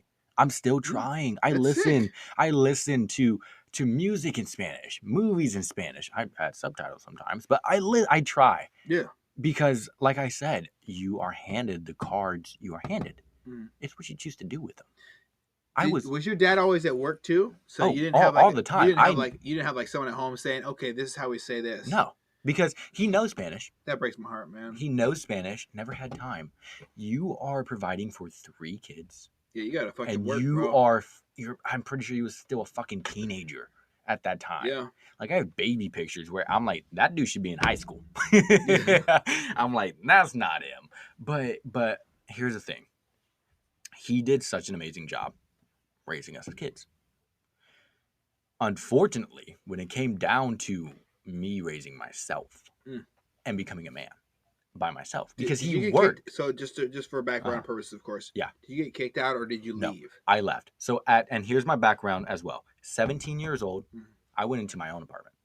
Well, of course, I had a roommate, but at 17 years old, I was where I wanted to be, where I was able to leave the house comfortably. I had my own apartment at 17. Not only that, I finished. That's a lot of people that can't do that, man. That's huge. I know people who are like 24 still living at mom's house, and that's okay. You do what you got to do to be comfortable.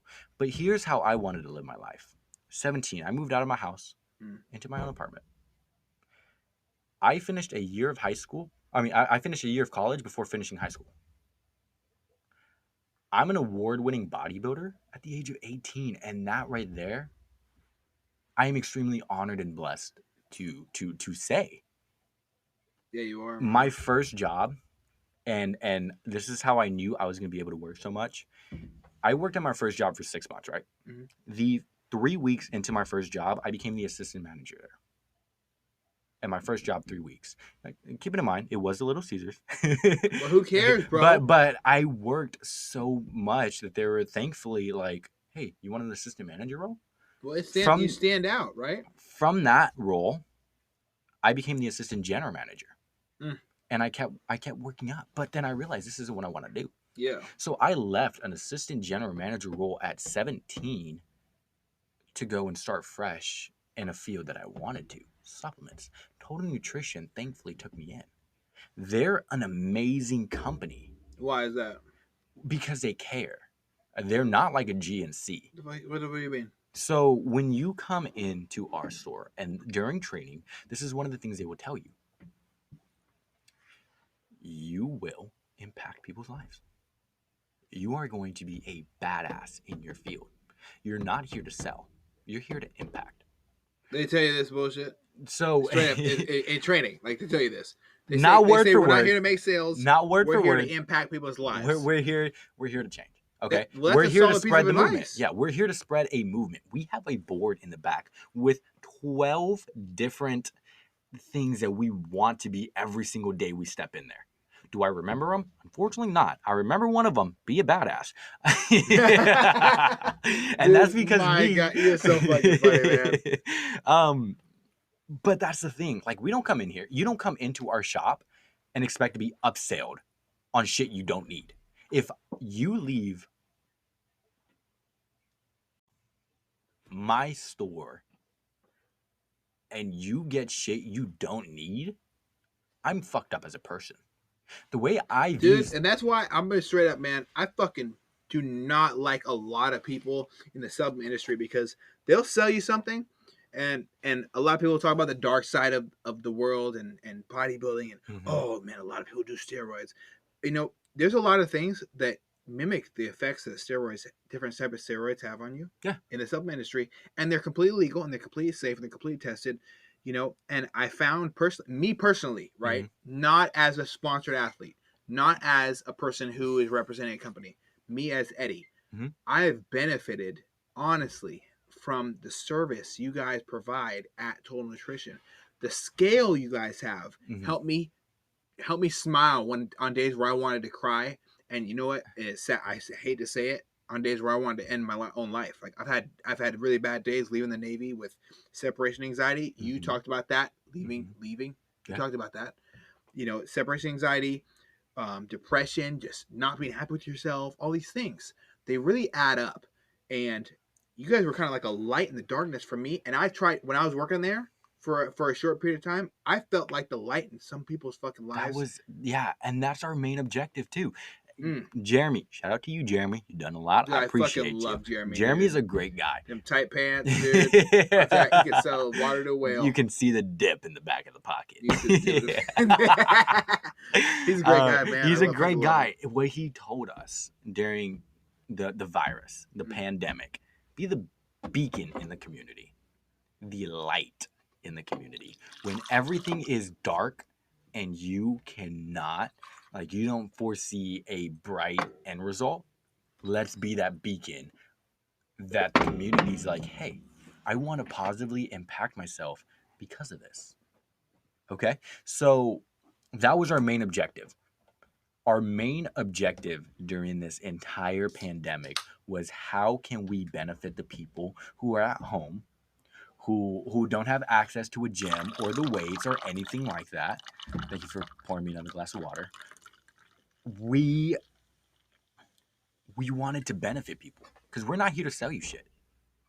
If you buy our products, that's amazing. We are a nutrition first based supplement store. We aid with free diet programming. It is not a cookie cutter. Wait, whoa, hold on. Okay. You say fucking free diet? Free diet. And here's the thing. It's not a cookie cutter type of diet plan. You're not going to get in there. You're not going to get what somebody else who is, let's say, twice the size of you, half the athleticism as you, what they're doing. You're not going to get that. The InBody machine is a $10,000 medical grade scale, and it measures everything. We do that. We invest so much money into that because it shows you what no other scale can tell you. And it helps us formulate a diet plan specific to your body. We do the diet programming. We do the workout programming. Then we get into supplementation. If need be.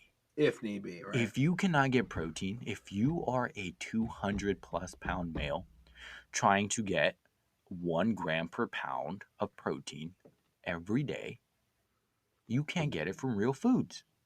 Protein. If you are cutting down, you are limited on what you can intake. You want something low calorie but high in protein. Supplementation. Yeah, I would say, what is your favorite? What's your favorite way? Because I know, like you and me right now, we're on a set diet plan, and it's really followed by a really good coach in this area. I might say that there's 2 coaches I revere in the Northwest. Brian Click is one of them, and I'm not going to mention the other one because he's not Brian Click. Anyways, however much I love him as a person, I'm not going to even talk about him. Yeah, Brian Click, he's got both of us dialed in. Do you need any protein? Or is that optional, on days where I had days where I fucked up in a prep, right? Oh, and yeah. I hate mistakes. I feel like all prep is like avoiding mistakes, honestly. So here's the thing with working, because I'm never at home. And that's the messed up part. Thankfully, now I have roommates who, if I fuck up at home and I'm not able to take care of my dog, they're able to be there right there with her. They're able to comfort her. I see. But on days that's your daughter, dude. Yeah, that's my daughter. That's literally my life. my best friend, my You'd everything. be a good dad. And that's my main goal too. And we will get into that. We'll My get into main that. goal in life is to be a father. But on days I fuck up and I take care of her and I don't take care of myself because that's a sacrifice that I have to make, and I'm not able to bring my meal preps with me, I am sitting 8 to 10 hours in a store by myself, unable to get food. And you won't cheat on your diet because you're a real motherfucker. No, I'm not going to fucking DoorDash. Yeah. I have no interest in that because I know it's not going to help me. Yeah, I'm going to get a little bit of food. I'm not going to be as hungry, but then I'm going to have to go do a shit ton of cardio. I fucking hate cardio. Dude, cardio sucks, bro. Who wants I'll to do it. shit? I'll do it when I'm cutting down, when and I'm time, like, in perspective, right? I think I've never done anything. I find what's really fucked up, right? Yeah. People go through all this weird shit to get in shape for a bodybuilding show. I've never done more than 55 minutes of cardio, and that was for 1 week. Before that, it was 45. Before that, it was 35. Like I've never done an extreme amount of cardio. If you're dieting the part, why are you doing like I know a motherfucker said he did 2 hours of cardio. I said, what the fuck is going on with you, bro? I am 4 weeks out doing 20 minutes a day. Yeah, my guy, dude. Good for you. 4 weeks out. How lean do you think you are right now? 7%. Okay. What's your goal? 4. 4? Yeah. I want to be the leanest person on stage. I do not have the size. Who cares? Your size gets outfucked by conditioning every time. But I'm transferring from men's physique to classic open. People, I think my weight cap is 205. I'm coming on at 165. That's okay, bro. And that's what, and it's totally fine because I am the smaller guy. I was always a smaller guy. I don't have size. I'm gonna beat you with my posing and my definition. I'd love to take some time with you, like separate from this shit, to go over, how to make your hamstrings flare in a way that for guys like me, I have smaller legs. Yeah, me too. Than my torso. My torso just grows. It's weird. It grows faster. I'll train legs. It's really fucking weird. Yeah. My width, my small waist is it really doesn't benefit how big my legs are. So there's ways to make your legs dwarf other people on the stage. Yeah. I really love to share it with you. And that's what we're going for. And Brian is an amazing coach. Yeah, I fucking love the guy, He took me man. under his wing. He understood my circumstances financially. He was Really? thankfully, yes. I was expressive about it because it's not something I'm ashamed of. It's not something I'm trying to hide. Yeah. If I'm paying $2,000 with just 3 bills on top of all the other shit a month, I'm not going to have a ton of fucking money to spend every month on a coach. Yeah, man. And that's the unfortunate part. Dude, it can be tough. Especially working 7 days a week. I'm working 10-hour shifts. I'm working 10 to 12-hour shifts on top of training for 2 hours, taking care of my dog, meal prepping. I physically could not fit any more time to work to be able to provide for that. And he was thankfully able to kind of work around that. And that's why I appreciate him so much. Is because him, Jeremy, Miriam, Kobe, Jose, everybody believed in what I'm trying to do. I've heard countless of people say, I believe in you, man. And that's it. They've went out of their way to physically show they believe in me. They've asked me, how's your prep going? How's everything going? How are you doing mentally? Can you fathom how much you have to appreciate a person to sit down, take one moment of your day, and just I wonder how they're doing mentally? Man,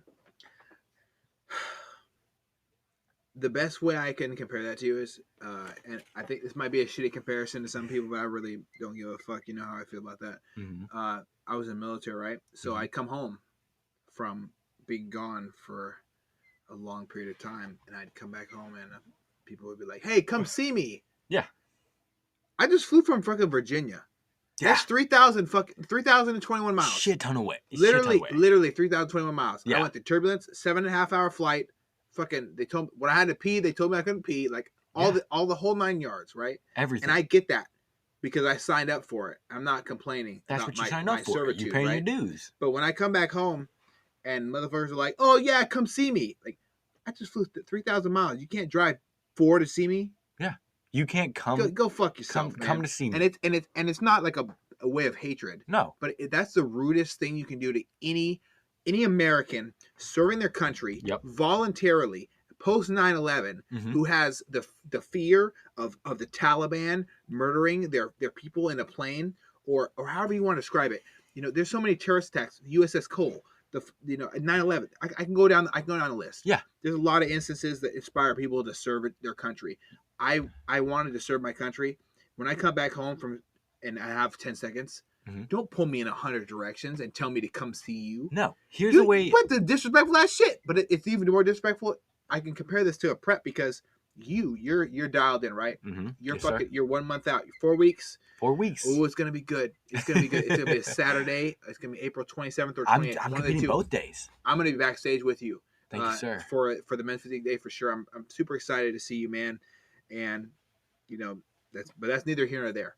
It's really difficult for me to hear about people say things like, "Oh man, I can't wait to see you. I support you," and they're not like your crew, because you always have your crew. Oh yeah. But it's kind of a weird thing, and people call bodybuilders jaded.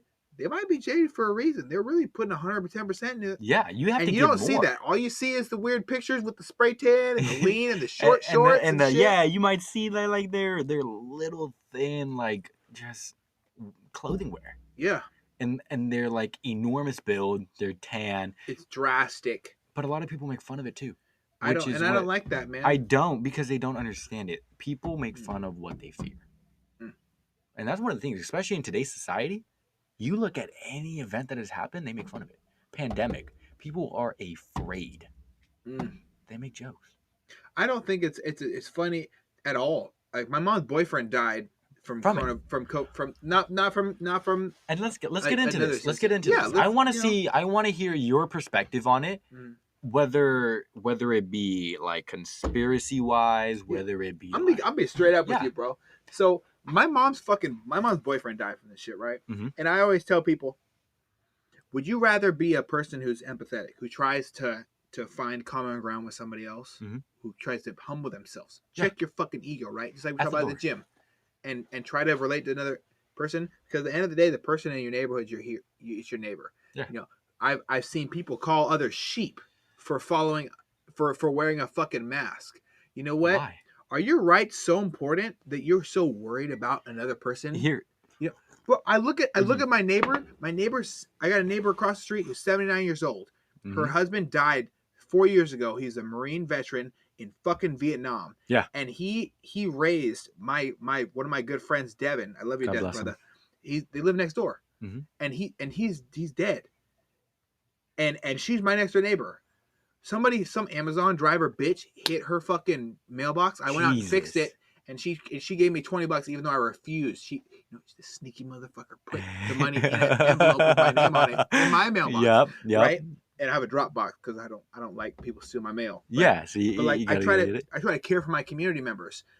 What type of piece of shit do I have to be to not say, I'm gonna put on a mask for my neighbor when I go and see her? Yeah. Do I have to wear it at my home? See, fuck no. Here's the thing. Do I have to wear it right now? If you're in jeopardy of your health, I'm gonna wear a mask because I care about you. Yeah. Is it about me? No, it's about we. Masks, people. Yeah. Here's the biggest thing: whether they fucking work or not, if there is a slight possibility that it can save somebody's life, if there is a slight possibility that they fucking work miracles and that person next to you is not gonna catch it, I'd rather wear it than take that risk. I mean, and not when you're in your car. Go home. Yeah. Okay. If you're in your car, I'm sorry. If you're in a car and I see you and you have your mask on and I know you're fucking, your AC's not on. Relax, bro. Yeah. Listen, if I'm in the room with you and you are comfortable not having your mask on, I need to ask you though before that. Exactly. I'm not going to take mine off and pressure you. Yeah. I want to know, are you comfortable with this? And sometimes I'm wrong. I'm in the wrong. I think, hey, we might be more comfortable than I thought. And I take mine off and you correct me. Miriam, she corrected me one time. She said, can you please put your mask on? I said, hey, yeah, man, no problem, big dog. No worries. Yeah. That's my apologies. Yeah. I put it on gracefully. Because you don't know who she's in contact with, you know what I'm saying? Or what her perspective on it is, or who she's trying to protect, or anything like that. And sometimes, yes, I am like, well, I need to fucking breathe. Because I hate to say it. I have a difficult time breathing. Yeah, I hate to say it. I fucked up my lungs, and I do have breathing problems, but I'm never going to tell people that as an excuse to not wear my mask. I'm not going to be like, hey, I got breathing They problems. can fucking I can't die, wear it. dude. No, because they straight up die. no, because but at the same time, like it's protecting her, it's also protecting me. Because if I get it and I have fucked up breathing problems, that could potentially save me. Yeah, So man. thank you. But at the same time, I'm going to be respectful of your decision. I'm not going to try to change your mind, and I'm not going to sit there and argue with you about whether they fucking work or not. Dehumanize you and call you names because you're scared about killing your mom. Like me, like when I heard my mom when my mom got it right. Mhm. Not no bullshit. Oh, well, she had the flu, but we think it's no. She had the fucking She had the virus, virus, right? yeah. She still can't taste food to this day, man. I know And people it like that breaks can't my smell. heart because I want to thank my mom for being a mom to me. Yeah. When she could Exactly. be and take her out to get steak. She can't taste it, bro. Like her boyfriend died. Like I know this dude. He fucking came out like when my own stepdad wouldn't come out because he's got issues and his wife's fucking man, all sorts of bullshit, right? Mhm. Whatever, just family drama. And like he came out and he was like a big part of my life. And he died from this shit because some motherfucker thought he was too good to put on a mask, right? And I'm not saying this to everybody. Some motherfucker was like, oh, well, I don't need to wear a mask because masks for sheep. He had the shit, bro. He fucking killed. His actions led directly. There was no other one he was in contact with. He led direct because they quarantined. Yeah. He led directly to my mom almost fucking dying, who has rheumatoid arthritis, pre-diabetic, and everything under the moon. And then to her boyfriend, who is diabetic, who found out last year, right when Rona started, right? The bitch Rona showed up. And then he fucking died. Yeah. Like, and I'm sitting here like holding my mom, crying in my arms, feeling that she had guilt from that. And she's in grief counseling. And I remember I walked out on the deck the other day, and I'm like, oh hey mom. And she's like, I'm on a video chat, and she was like whispering. She's on a video chat and shit. She's on a video chat with her grief counselor. I was like, it hit home on a whole nother level. And I've always said this. Reality. And I've always said this, like, who the fuck am I? This is not about me. No. It's about we. Yes. It's not about you. It's not about me. It's about our community. We have a very beautiful town here, Linwood, right? Oh, beautiful. We have Bothell next door. Mill Creek. But we have everything. We all have our own communities, right? Yeah. Why not care about the two people living next to us and start there? And then maybe if it spreads, okay, it spreads. If it doesn't, who gives a fuck? Here's the thing, though. If you were going to be that one person that's like, oh, it's not real. It's not this. Bro, it's real as fuck, dude. Fuck you. It's real. Yeah. It's out there. It doesn't mean we need to be fearful. But in my opinion, social media and all the news outlets dramatically amplified it. It is a very real thing. And somebody said, I heard it, and it kind of made my mind think. Our bodies are made to adapt to certain viruses, to certain stuff like that. This has to be a man-made thing.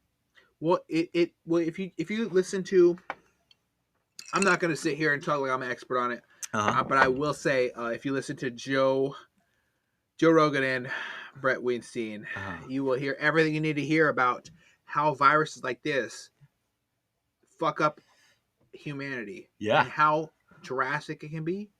How concerned we need to be about the deer in Minnesota and other places like Wisconsin, like all that whole area. We need to be concerned about the deer. Yeah. They're dying from a very horrible disease. And if you think what's it called again? It's like what's the name of it? It's like where the body rots, but I don't know how to describe it. I know what you're talking about, yeah. And it's affecting like the deer, disease. And it's like zombie deer or something like that. Basically, it rots the zombie alive. Like you rot alive. Yeah. It's kind of like fungus on your feet, like athlete's foot, but for your whole body. Yeah. And if you eat the meat, it can fucking kill you. That's something you're shooting. You're taking it. If you're in that area and you're hunting, right? Because you live in a fucking log cabin or whatever, right? Yeah. You kill it. You say a prayer and thank the earth for it or whatever. You know, a lot of hunters. Make sure you every hunter has. I've never experienced a hunter without a special prayer. Yeah. Thanking the earth. It's not like, oh, I'm gonna kill me a deer today. No, it's like no. You're gonna thank that deer for its life. Yes. Because that was a living thing. It's like Avatar. The movie Avatar. That's the closest thing I could describe to it. And my neighbors at the street. I don't remember that.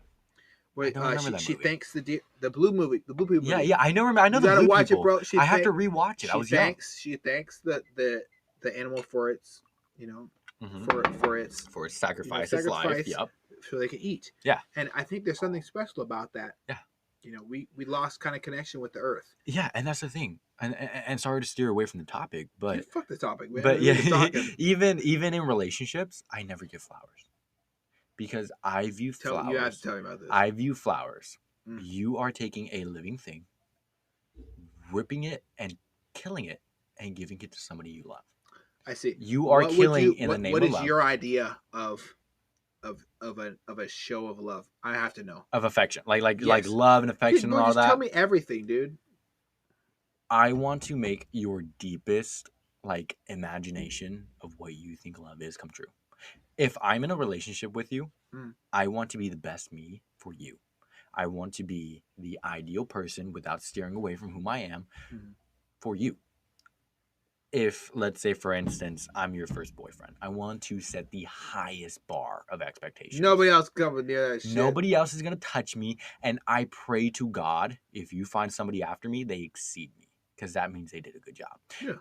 Every female that comes into my car, no matter if it's my sister, no matter if it's my girlfriend, no matter if it's my friend, I open the door. Because if the next person doesn't do that for you, that shows who they are. If I take you somewhere, I'm going to pay. Because that's who I am. If you say, hey, let's go 50-50, or you get this one and I get that one, I'm okay with that. Boxing gloves coming out. No. We start boxing. No.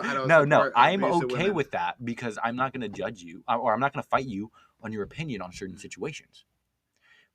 But I'm going to make my biggest attempt to be the ideal person in your life. Because if I'm a piece of shit to you, and you meet somebody else who's even a bigger piece of shit to you, you're going to be used to it. So if I am the fucking Prince Charming of all the fucking guys, Carlito, I'm Prince Charming. I want you to meet. I'm the prince. I want you to meet the fucking king. I want you to exceed. If we are in a relationship and things do not work out, I always wish the best. I am friends with every single person I have previously talked to. I wish the best for you. I pray to God, my biggest prayer is that you meet somebody better. It's very mature. I think a lot of people don't understand that. Yeah. To really love somebody, you have to kind of give yourself away, and not to them necessarily. You got to kind of you got to check your ego. You got to be humble. You have to love, and love fully, love empathetically, and care about your partner over yourself. I'd fucking cut off every single finger on my hands, one by one, slowly, joint by joint, if it made my wife smile. Which is a weird situation to think of. It's a weird thing to say, right? But when you devote that type of affection towards one person, you kind of lose yourself. And then they get the weird opportunity, and not a lot of them take it. It's sad, but to kind of give that version of themselves to you, and you kind of fix each other, and you balance shit out. And every now and then it works out for a little bit. It might work out for a long time. Oh yeah. But I think that you putting the best foot forward, you kind of set the standard. And a lot of guys, if you listen to this, you better whip out the notepad and write down everything he just said, because that is the way. That's the one thing I cannot stand, especially because so with dating, I do not date people my age. Good. I don't. I date people who are older. Every person I have ever talked to is older. The last lady that I was talking to, she is 20 years old. I'm 18. I will always go for older. Maturity is it's the way, bro. It's attractive as fuck, dude. It's so attractive. I want someone that wants to pay their bills, have a bunch of sex, and solve life. Exactly. But figure out life, and then fix what we fucked up. What was fucked up to us? Communicate. Yeah, is the most important thing. Okay. I have used this analogy, and I've told it to many people. Love is like a flower. If you have a flower and you do not water it constantly, you do not give it the sunlight, you do not take care of that flower, it will die. And you're going to wonder why. If you fucking love the shit out of that flower, you give it water, because you're the water. The other significant other is the sunlight. You need those two things for that flower to continue living. Constantly. If you guys are both feeding that flower, it will continue to live. It will blossom into something beautiful. Love is the same exact thing. You cannot have a flower if both parties are not invested. How old are you again? I'm 18. Jesus Christ, man. I see, and that's the thing. You I cracked the view, code, bro. I Cracked the view code. everything in a different manner, and I get asked this because like there's certain situations where people come to me with their complications and their problems in life, and I tell them what they need to hear, not what they want to hear. Do they normally, from your experience? Because I have a very similar experience, and it kind of sometimes it's humbling to me, but other times it's pretty enraging because people are so self-centered. Yeah. Do you feel that it's people forget that they don't matter when it comes to feeding into a relationship?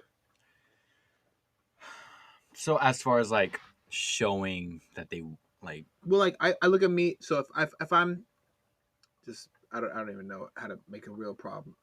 If I'm having an issue with if I so I have a friend. yeah, Got an issue with his bitch, right? yep, He calls her his bitch, and I was okay, like, hey, bro, you need to fucking kind of if she's your bitch, yeah, she might not be your woman. no, And you know you might want to look for a woman if or just check your attitude because you sound like a jackass. if you call a woman the B word, Your bitch, your with a Y. You sound like a stupid fuck. You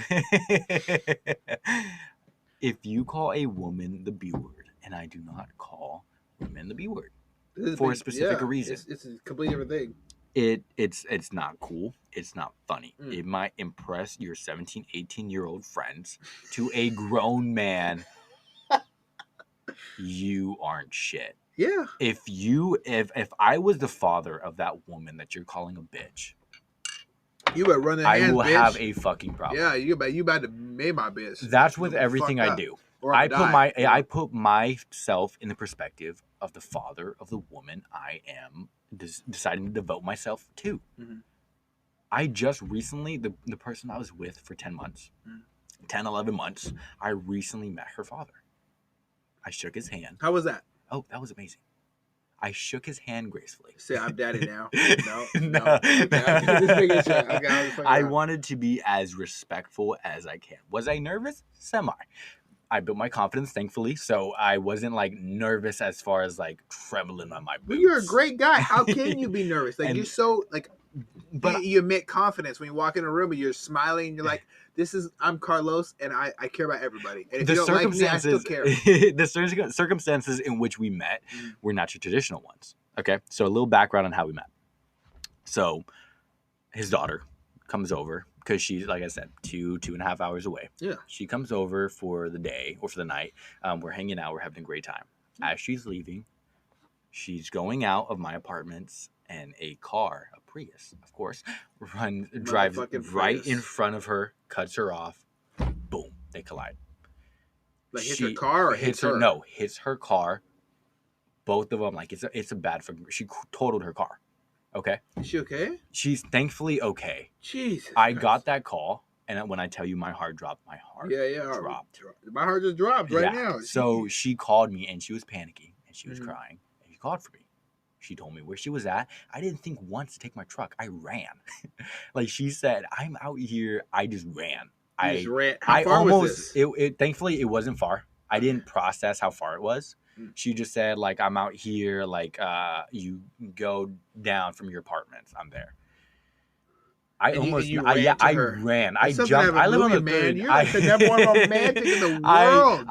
Somebody wipe him. Jesus I was on the third story of my apartments. I jumped down those fucking stairs. I almost knocked an old man over, and I apologized on the way too. I said, "Excuse me, I'm sorry," and I bolted. I was fucking pissing rain. Okay, I was in a shirt. I ran. I felt like fucking like Iron Man. You kissed her after it? It yeah, like of course.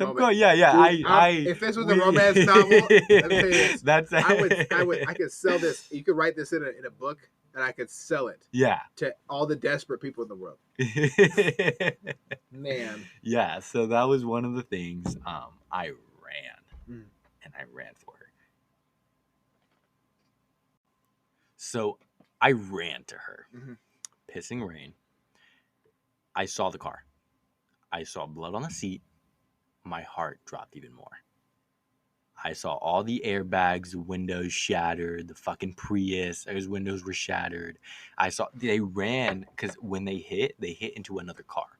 That's 3 cars involved. I saw her, she was fucking shaking. I instantly just ran up to her.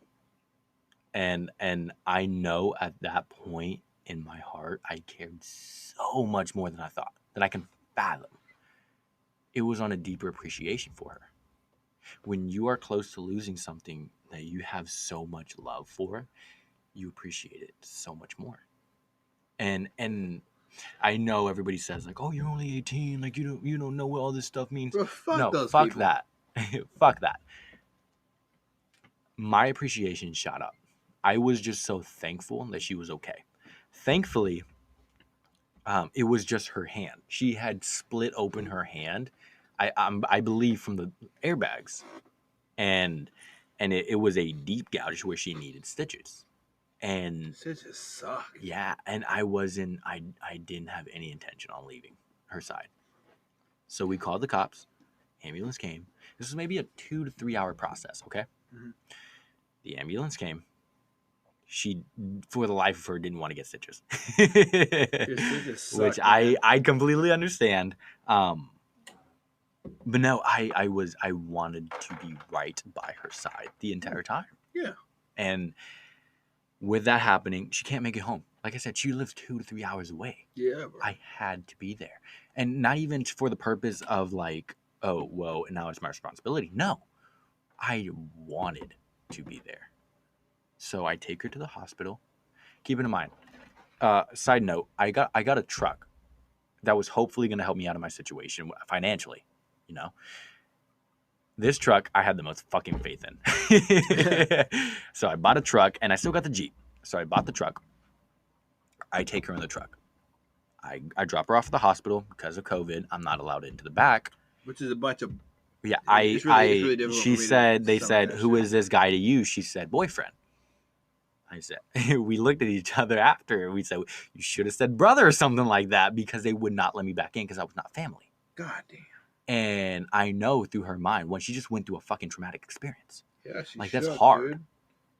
And now she has to be there alone as she gets stitches, which she's never done before. The stitches And that's scary. are horrible, man. I couldn't imagine. It's not the stitches, it's the Novocaine. Yeah. Whatever they give you before, the numbing shit. She told me they had to stick it into her wound. But they 3 stick shots. It like 100 yeah. times. So I got 28 shots, right? Uh-huh.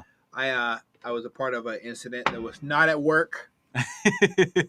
I sliced my arm up and on a very sharp piece of metal. God. And when I went to, I patched it, right? Because I've taken like fucking 28 first aid classes. Oh my God! From Yeah, Boy you know Scouts what to to the do. Navy. You got that. You got it dialed down. Wanting no combat stuff. Yes, I can patch a bullet wound. I can do whatever you want. Uh-huh. You name. If you're fucked up, I can probably help you. Okay. This is the guy you want next I to can you. probably help myself too, which is I'm still working on the tourniquet part, which is the most important part. Uh-huh. But just working on all these things. When I got stitches, I was like, I got home and I was like, "Hey, honey, I'm at. Will you come over here quick? Because I got kind of weird. It's a weird feeling. I lost a lot of blood. Oh yeah. And I was like, "Oh, hey, honey, I need you to come with me real quick." And it's my on my fucking forearm right here. I'm gonna show you. So this was down in here. I don't know how my wounds decided to shrink up like a little penis when it's cold. Yeah, it's not as impressive when you show it. You gotta tell it. Yeah, you gotta tell it. But I was like, "Fuck, dude, I'm sliced up." Yeah. So I get home to my apartment, right up the street from here. And I'm like, "Oh no, let me unwrap my arm." It shot blood across the room, and I'm like, and I freaking hold it down, like start putting pressure on it, right? Because this is now like a ejaculating wound of blood, right? So I'm like, "Oh no, this is not good." So I'm like, "Hey, honey, can you take me to the ER real quick? Is that something we can do?" That's something we got time for. My wife's looking at you with the wide-eyed, bushy tail. She's like, "Oh my fucking God, you fucked up." It just hurt. Yeah, I can only imagine. They stabbed this needle. He's like, "Oh, I had a great doctor." He was like, "I'm so sorry, buddy," which made it worse, of course. You know that it's coming. This needle, and he just inject. I had this needle go in and out of me 28 times. Jesus Christ! On a scale of 1 to no, this was a no situation. No, I should have bled out and died. No. Oh my God! So yeah, and you experienced that, and I'm sure there's listeners out there. How was it bad for her? So when not being there, well, she said it wasn't great, obviously, and for other listeners out there who have been through previous situations like similar to that, I'm sure you can relate. Situations. Yeah, that's a very traumatic experience. Like, you're in a fucking car wreck. You almost lost your life. I'm glad she's okay, man. Yeah, You I'm guys are blessed. together. I'm still glad, dude. I'm so thankful, and she's still like one of the most important people in my life That's to great. this day. I'm so thankful that she's okay. So, fast forwarding, I take her to the hospital. I'm not able to be in.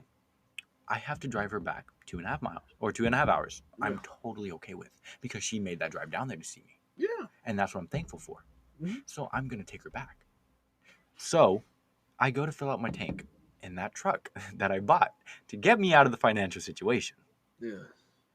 I fill it up. $40, $50 worth of Yeah, gas. man. And that's not cheap. And that's not cheap. Not where we're from. I pull out to the stop, like literally right out of that gas station to a stop sign. Stalls. RPMs drop to 0. Truck not moving, not braking, not nothing. Dude, you need to go to Dugan's Automotive, bro. Yeah, I do. And so here's the thing. They're my people that take care of you. Bro. I went there. I took my Avenger there, man. That's Yeah. a great company. If y'all guys need any automotive assistance, boom, go there. They'll take care of you, bro. I was thinking, my fucking luck. As I'm in an urgent situation where I need to take her back home, my fucking truck stalls. Thankfully, it starts back up. I have enough. I got the gas in there, so I go pick her up from the hospital. I wait 2 hours outside of the hospital. I'm not leaving. Yeah, fuck no. I am there. I'm waiting for her. Could be your future wife. You gotta stay. And truth be told, I am not a man who cries. I'm not. Yeah. Because my emotions, I feel like I have really good control over them. You do, of course, bro. when you need to cry, you fucking cry. Yeah, you cry. Whiskey makes me cry. Well, you know what? We're gonna have to make sure that when you turn 21, we don't give you any vodka. Fucking yeah. Vodka. No, whiskey is the one thing that will take me to that emotional place, and I'm thankful for it because it's more therapeutic. I'm not on fucking whiskey. Yeah. I sit in my truck and I cry. What? Because I am so thankful that she's okay. It wasn't tears of sadness. It was tears of joy that I was blessed enough to still be in her presence. And that's something I will openly admit. Say, man. Because it was like, to me, it was more of an awakening. Like, hey, everybody around you, every significant person around you, every person that's made a good impact on your life can be taken in a fucking instant. Oh Appreciate my God, that dude. shit. Appreciate it. Do not take it for granted. You could have said goodbye to her, and that could have been the last time. That could be it, dude. You are blessed. You are not entitled. You are blessed. You're empowered to have life now, to still right? have them. Yes. Yeah. So I will admit it. I went to my truck. I sat there, still pissing rain. Yeah, it was rain. And it was good scenery for me to fucking cry. Because and so flash forwarding, she got in my truck. Thankfully, I still had the Jeep. So I took the Jeep. I grabbed all her stuff from the impound because we had to go take out a car. I drove her to her parents' house. Dude, if your shit ever stalls again, you call me. I'll come get you. Okay? I'm right. We're not far. Yeah. Thankfully, I wasn't too far out from my house, and it was still running up and running. But yeah, that's the circumstances in which I met her parents, because she had to call her parents and tell her, "Hey, I was in a really bad accident. I'm with Carlos. He's coming to drop me off." Good impression. And I was like, yeah. Superman. But she knew that I for the longest time, I wanted to meet her parents. Mm-hmm. And that's something that I always, in my mind, I wanted to create a great version of me to where I come up to somebody who I'm dating their daughter. I come up and I shake their hand. I say, "It's nice to meet you, I'm Carlos." Because when I have a daughter or a fucking son, whoever they're dating, I want them to come up to me, shake my hand. I want to be proud of who my offspring is dating. I don't want to look at them up and down and be like, "You're a fucking tool bag." Well, you talked earlier about two sides of a coin. Have you ever experienced that? Two sides of a coin. Expand. Like, talk about your brother, the things not always being what they seem. Yes. Do you experience that made you want to have that, or is that just how you are naturally because of how proud your father made you of a man to be? Because I don't look at your pride in a bad way. I think you're proud to be the person you are because you're just a good fucking person. A lot of people are proud of being douchebags, and they need to stop, right? But I don't think you need to stop, man. I'm proud of who I am because I made myself who I am. I like that. I was not born who I am. I am learning every day. Who I am now, in a year, I'll probably be a totally different person. But I'm gonna fucking work my ass off to be a better fucking person. And I see it happening, honestly. I'm not going to settle for mediocrity. Mediocrity is a bitch. Dude, it's a bitch. If you are mediocre, change it. You gotta go. You listen. If you wake up, and here's the thing, the world needs people who work 9 to 5 their entire life. Yeah. Oh, they do. As unfortunate as that may seem, a bar. they need people out there who are clock in, clock out. Go home. You get 2 vacations, maybe 1 vacation a year to go see your family, and you get 2 weeks, and then you got all your fucking benefits, your 401k, you got all that shit. The world needs that. For me, what I see is I make such a huge fucking impact on the world and a huge impact on the people around me to where my name is remembered. If you look at people who have made a huge impact on this world, you remember their name. Jeff Bezos, you remember his name. Dude, that guy, yeah. As much as a lot of people don't want to remember his name, Donald Trump, you remember his name. Dude, he was one of my, I'm straight up, man, he was one of my childhood heroes. I've always grown up aspiring to be like him. Winners Aren't Losers, one of my favorite children's books he's ever written. I've always had serious aspirations to be like him when I was a child. And then I saw how the media portrayed him, and I saw how he, in that light of media, he let it feed his ego, and he ultimately failed horribly. Yeah. In a lot of parts as a president, succeeded in a lot of parts as a president. But at the end of the day, like, am I really him? So who the fuck am I to judge? No. But I can tell you this right now. You don't know his story. I don't know his story. You don't know his experience. I can still aspire to have things like him. Yeah. Similar. You don't want to be him. You don't want to do everything he did. Him. No. Here's the thing. He made a lot of mistakes. He made a shit ton of mistakes. Him as a person, I can never judge anybody for who they are because I don't know who they are. That's the thing. I cannot sit here and have a conversation with somebody, one conversation, and judge their entire life because I don't know what decisions were going through their heads, what situation they were put in to make the decisions they made. I can decipher whether or not you're somebody I want to be around. Yeah. I can decipher that for myself. Oh, that's easy. Yeah. That is so easy. I can have one conversation with you. The first words out of your mouth, if they're negative, I don't want anything to do with you.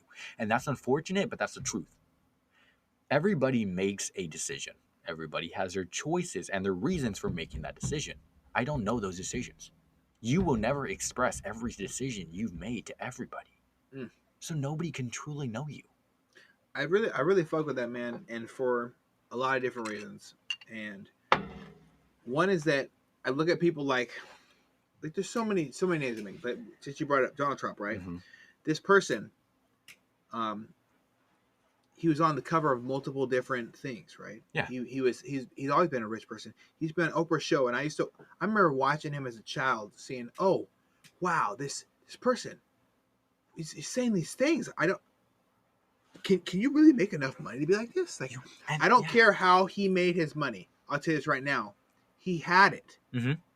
I don't ever want to be a person wondering why I don't have that. I want to be a person wondering, what can I do to have that, right? Exactly. Expanding. You are constantly looking for progression in your life. There's rich assholes. There's nice assholes. Here's the thing. And here's the thing with rich people. Everybody hates them. You want to know why? Because they don't have that shit. Because you're not them. Or they just say some fucked up shit. Oh, they will constantly they will give you every reason in the book to not like rich people. Oh my god, they don't do their taxes. They don't do this. I do. You know what taxes? I turn around this way and I called my buddy who was rich as fuck, right? Yep. Off stocks and things like this, and I asked him. I said, how do you not pay so much taxes even though you make a lot of money on stocks? He made $1 million overnight last year on stocks, and I asked him. I said, how do you do it? Said, well, I have a tax guy. Yep. He's like, wait, you mean to tell me that this is not some weird conspiracy theory to evade taxes? It's not. He's like, it's not tax evasion if you pay somebody who actually knows how to do your taxes. Here's the fucking thing write-offs, about rich people and taxes. Charity. Taxes were created to tax the rich. if you flash forward to now, everybody's fucking doing taxes. But you know who pays the most? Rich people. Rich people. But you I know know who people are that make also 50 paying a racks a shit year. ton? I made $100,000 last year, right? Over 100 racks. Yep. So they taxed the fuck out of me, dude. Mm-hmm. They didn't tax The richer you are, the more they're going to tax They you. didn't tax the fuck out of the people who make 50. Rich people are Do they smart. want us all to be poor? I want to be rich one day. Here's the thing. I want to tell my wife, hey, honey, you know what? I want you to go to the most ridiculously expensive place you know. And I want you to buy the most ridiculously expensive thing you see there. Do it for fun. For no reason. For fun. For fucking fun. Just because we can, because that makes me happy. saying we're carefree. Yeah. And financial freedom. Yeah. That's the end goal. Rich people are super smart. More than people give them credit. You want to know why? Because we made taxes for them. To tax them. To fund the war. We're all now paying taxes. Guess who's paying, or guess who's getting out of paying taxes? Rich people. People who got good tax guys. Rich people are smart. If you give them a situation where they have to pay money, they will find a loophole and get out of it. There's always a loophole. Everybody settles. They're like, oh, well, I'm being taxed this. I have to pay it. Rich people are like, fuck you. I'm going to find a way out of that to where I don't have to pay it. Do you think that matter of resilience? Because I think it boils down to resilience as well. That amount of resilience, it really does it inspire you personally? Oh, I'm not talking about just Trump, because I'm no. pretty sure a lot of people are gonna hear this and be like, "Oh, you fuck like Trump." Yeah, I don't. Okay, here's the thing. I don't support him as a president. Yeah, but okay. As a person and his views on women and all that, I don't support that. I don't fuck with that. His financial status. You can learn a lot from a person and still not like them. Yeah, you can learn a lot from. I can despise you and still learn from you. I learn from the worst people. Exactly. Yeah. I look at rich people, whether they're doing good, whether they're done bad. I know in my life I want to do good. Yeah. So if you tell me the bad shit you did to get to where you are, I'm not going to follow it. Yeah. I'm going to know what you did. I'm going to judge you as a person from from what you've done. Exactly. I can't judge you fully because, like I said, I don't know why you did what you did. If you had bad intentions and you openly tell me that, I know you as a person. But here's the thing. Financial freedom. Like I said, I want to be so financially stable, I can support me, the people around me, not have to worry. Exactly, Money comes and goes. That's the way, bro. You can learn from every person, from everything. I don't see, here's my thing on college. Whatever you truthfully want to know and want to learn, you can learn. Yeah. You can open a book. You can go on YouTube. You can go on Google. You can search that shit up. Yeah. You pay somebody to tell you shit you can learn, and you get in debt. That is the rat race. You go to school, you work your fucking ass off for the rest of your life to pay off that debt. You don't exceed to anything. That's the rat race. You want to learn something. I didn't know shit about financial literacy. I didn't know shit. I read so many books. I'm still reading so many books on financial literacy. Now I'm able to invest my money. Now I'm able to utilize it. Now I'm learning about passive income and how I can generate that and how and residual income as well. Yeah, and how I'm able to invest my money to benefit me in the future right now and multiply my wealth. And not have to worry about, well, fuck, how are my kids gonna get in college? Well, exactly. And I was thinking about this. You know, I have a lot of favorite quotes. One of my favorite: "Ain't no salary cap in the dope game." I told that to somebody yesterday. Dude, I was like, "There's no fucking cap." It has to be one of the best albums I've ever heard in my life, dude. With Drake, because Drake, it's Lil so Wayne, true. Big Dog. Yeah.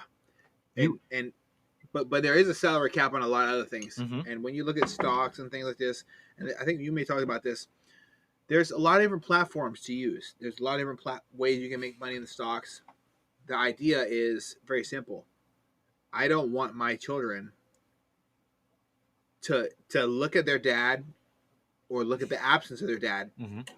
Fucking, that's not going to happen. Thank God. Yeah. But if they had to look at the absence of their dad and be like, well, what do I have to work off of? Yeah. And see nothing. Build from scratch. I saw nothing. No hope. I know there's no hope. I didn't have any fucking bright light at the end of the tunnel. Oh, well, Dad's got a college fund. Dad's going to use his GI Bill. Fuck that. I didn't have any of that. I didn't have college, so college wasn't an option. Exactly. I didn't play sports until I was in my senior year of high school because I thought it was stupid and I thought that selling dope was cool. No. I didn't want to play sports and be a part of these organizations that are supposed to build you as a community member and things like this, sir. because I didn't see any financial gain in them. So No. now that I'm an adult and I make over 100 racks a year, like just fucking sleeping, Yeah. like it's very simple to me. Yeah. What can I do now so that my children Can be set up. don't have to do this shit? You know, the proudest moment of my life is when I came home and my wife told me, you know what, the doctor's fucked up. And they, you know, they gave her a fucking pill that started her having seizures and shit, and she have difficult time at work. The proudest moment of my entire life is coming home and saying, "Honey, don't go to work tomorrow. Call them, tell them you're done. I'm fucking sick of this. We're gonna be okay." That is, dude. Kill me tomorrow. I don't give a fuck. That is my proudest moment of my entire life. Mm. Every person can achieve that. Yeah. But for their children, if you're in a 2-income household where you need 2 incomes to get by, tell your fucking, you know what? Talk to your spouse, talk to your partner, whatever the fuck, boyfriend, girlfriend, whatever. Say, hey, we need to get done being this 9 to 5 shit. We need because to if we don't, our kids are gonna be fucked because all these weird 5 trillion and 6 trillion, whatever $1 trillion stimulus packages are really gonna fuck them tax wise. Yeah. You know, and especially if they want to make, you know, people talk about taxing people over 400,000 a year. Mm-hmm. You think that just affects them? Who the fuck pays you? Yeah. People who make over 400,000 a year. Exactly. Y'all got it fucked up, dude. More taxes is an issue. We got to think about this as a we issue and not a me issue. And that where it comes to checking your ego again. Yeah. You have to think about everybody else that's involved. Yeah. If you are in any circuit, if you are involved in any program, there is not just you. It's not just you. It's you, the person next to you, on the left side, right side, upside down. Anybody fucking around you is going to be affected. And people get involved with themselves. They're like, oh, this is so horrible for me. Okay, stop, pause, reevaluate. How is this negative for everybody around you? You are all going through the same shit. You need to stop being a self-centered person. Evaluate. What I do today will not affect me today. It will not affect me tomorrow. It will affect my kids down the road. Absolutely. I read something and it said, I would do the work today and I may get compensated tomorrow. You will put in the fucking work today that is necessary. You will be compensated down the road. You don't need to be immediately compensated for your hard work. I think it comes with a lack of self-discipline as well, man. Yeah. You needing an immediate compensation for something that you're working on, like it comes with weakness. It comes with fucking weakness. Yeah. People are always looking for the short come up. You know what? I've been fucking with the stock market for a little bit now. I've made $100 a week. I've lost $20 a week. I've made $200 a week. Like it's weird. It fluctuates, right? So you think about the decision you make, and you think about how did I put enough research? Did I do this? Or is it out of my control? You gotta focus on what you can control. If you can control the impact you have on the person next to you and your group, like you said, the people you love. Yeah. If you can focus on the impact on the people you love, you will find happiness. I find happiness when my wife tells me that she recognized me spending more time in her little brother's lives whose father's not there. That's special to me. Oh yeah. Because that's huge. Like, holy fuck, another check in the box I didn't even know was there. That's and that's having an impact on somebody special. You just created a goal at that moment that you achieved. And that's okay. You don't necessarily have to create a goal and then seek out to accomplish it. No, that's not something you have to do. You can create a goal in that moment and check it off your bucket list. You can create that right there and there. And it doesn't have to be someone else's standards either. No, it doesn't. And that's the best thing. Here's the thing, people. You will go through life. You will live. You will learn. You will lose. You will gain. Your decisions are your decisions. How you choose to look at things, your perspective, is dependent upon you. Somebody else cannot determine your output or your outlook on a situation. You have to do that for you. You have to decide what decision you want to make next, and that will have a chain reaction.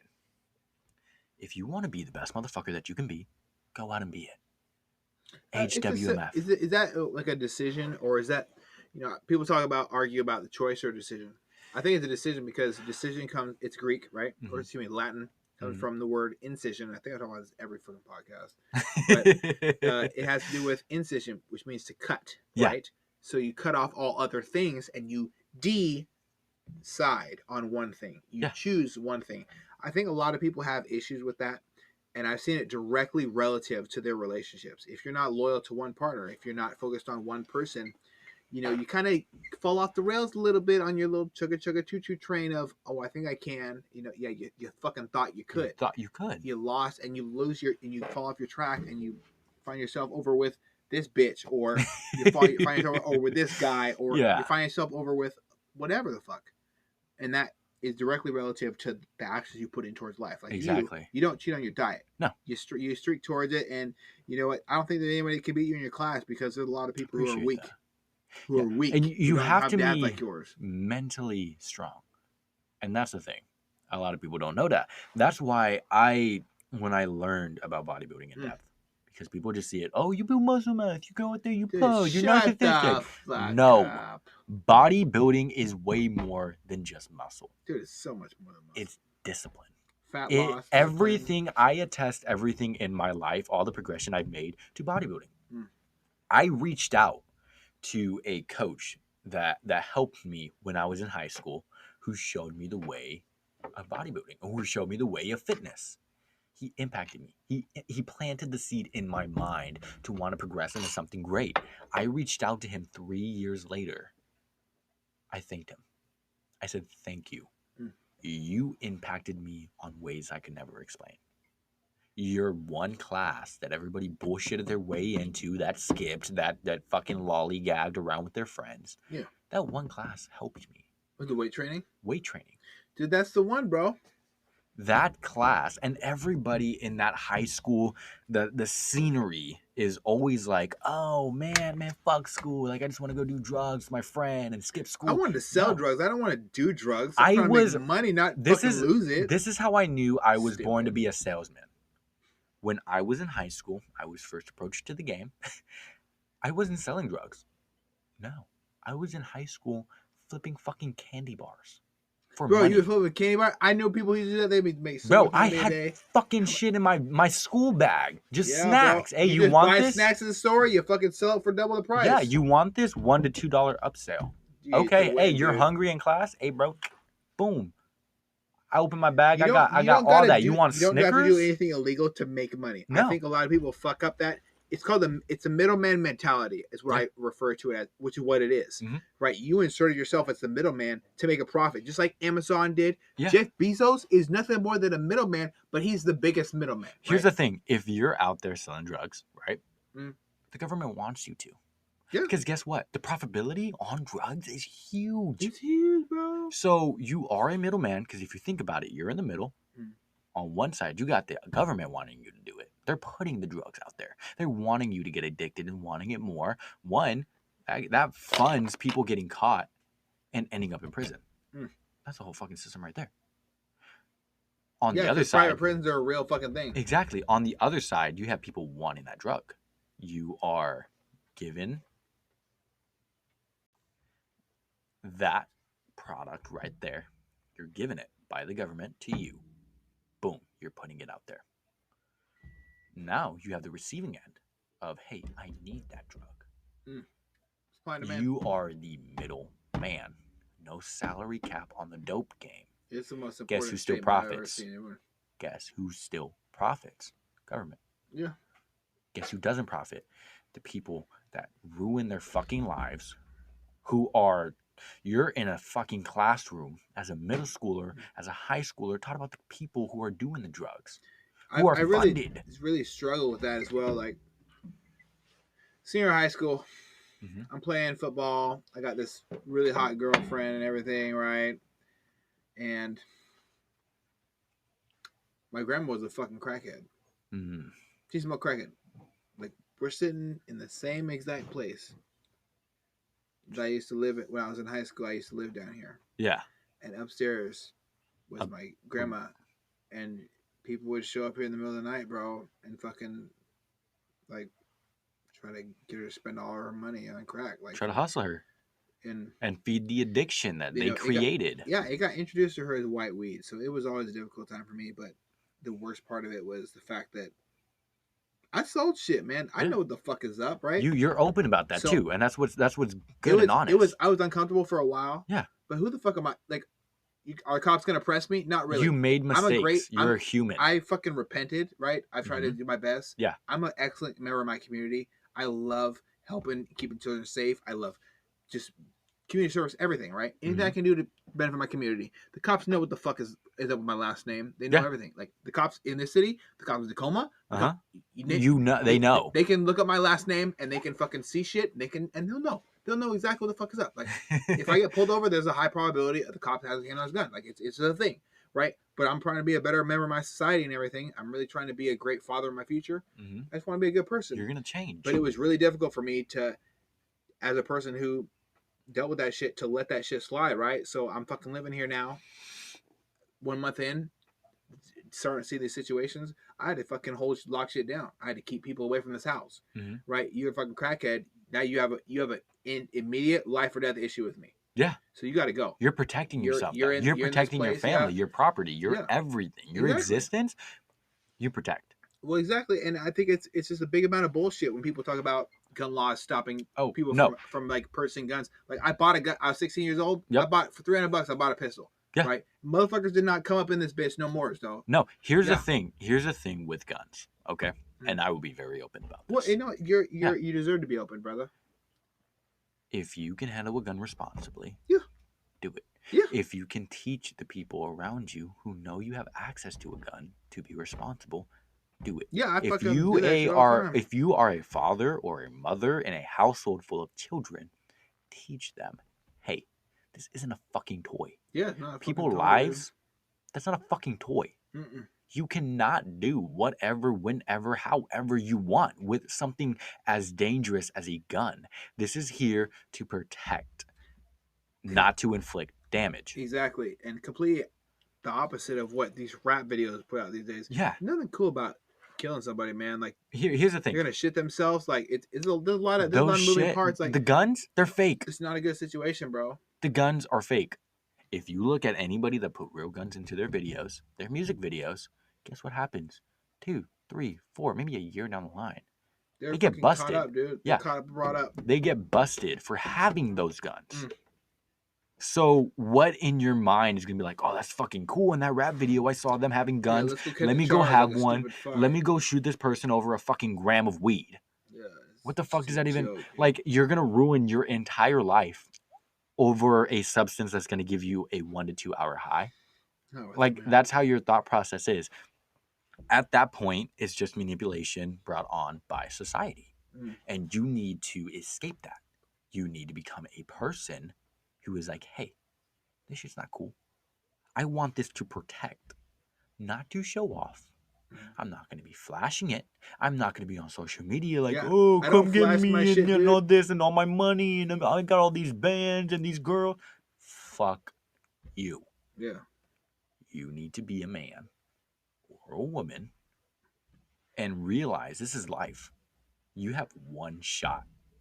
If you want to go through life trying to be fucking Scarface, you're gonna get fucked up just like Scarface. Look at the end of Scarface. That's all you have to do. Violence begets violence, man. Like the first thing I've ever learned, one of the worst lessons I've ever had to deal with is being face to face with a friend of mine dying, and bleeding out because of gun violence. Like I wasn't necessarily a part of the situation that fucking initiated the shit. But you were there. But I was there, dude. Yeah. It's tough to hear the fucking shots ring out and you like get low as you can to the ground and you're like, oh fuck, look at me. I'm a kid. I'm 16. I'm rolling with some dudes who I thought were tough and they don't have a gun. They might have a gun. Dude, the worst. God, dude, there's been like fucking 8 instances. The worst one, homeboy ran out of fucking bullets. Jesus. Shooting at somebody and he looked at his gun like, oh fuck, and that was it. He got about 7 fucking bullets Wow. I don't know, a bunch of bullets hit his body. I didn't stop to check, right? I pulled him towards me, held in my arms, and I like blood everywhere, and I was like, "Fuck this, dude!" And I fucking bailed, dude. And forgive me if I fucking start tearing up on this You're shit, good. but No, yeah, express it. it was kind of like difficult for me to deal with that shit, man, Because that's traumatic. like, well, yeah, it's traumatic, but at the same time, like, do we want to bring this on our kids? Like, is this type of rap shit, y'all? People rap videos talk about it, they're smiling, talking about smoking this motherfucker. Like, yeah, y'all think that's really cool? Wait till it's your homie, bro. Yeah. We gonna cry? We gonna cry now? You're cry gonna now because yeah. you got that shit back up because you know what? He killed your homie, you killed him, and then he killed you. Is it really that cool? Is it cool that you know what? And if I get fucked up for this, okay, whatever. Is it cool to kill niggas? Is that the cool shit? Like, oh man, I'm about to fuck up a nigga. Yeah, is it really cool? No, is it really it's not. cool? No, and here's the thing. No, because even just being there, you fuck up your life. Yeah, if you're man. rolling with If the you're wrong rolling crowd, around that situation, my best friend, I could have been dead, bro. Yeah. I could have been dead. I could have not been talked. I could have never met you, bro. or you could have been locked up because of just being there. Bro. My best friend in high school, he was another role model in my life. He was with the wrong people at the wrong time. Drive-by shooting. Boom. It's so sad, dude. And he was charged as an accomplice. Oh my god. Was he in the car? Like, what? He was just in the car. That's it. God. That's literally That's how it goes, it. Man. That's how it goes. He was charged. He was locked Yeah, up. he's done. That was my best friend, having to know that his mom is crying. He's missing Christmas because he was just at the wrong place at the wrong time with the wrong crowd. That's how it goes, dude. And it's sad because he went from somebody who wasn't touching drugs, who wasn't touching alcohol, who wasn't touching anything, hung out with the wrong people, got involved with all of that, paid the consequences, boom, locked up. It's sad, man, because he didn't do shit. It's horrible. Yeah. It's horrible. You can literally ruin your life just by being with the wrong people. And that's why who I decide to invest my time in, and my time is the most important thing that I own. You can't get it back. No, you can't. And that's the thing. You can't pay money to get it back. Fuck you. No. Who I choose to invest my time with is important to me. Absolutely. Who I have in my circle is fucking smaller than a wedding ring. Yeah. Miriam, oh my God.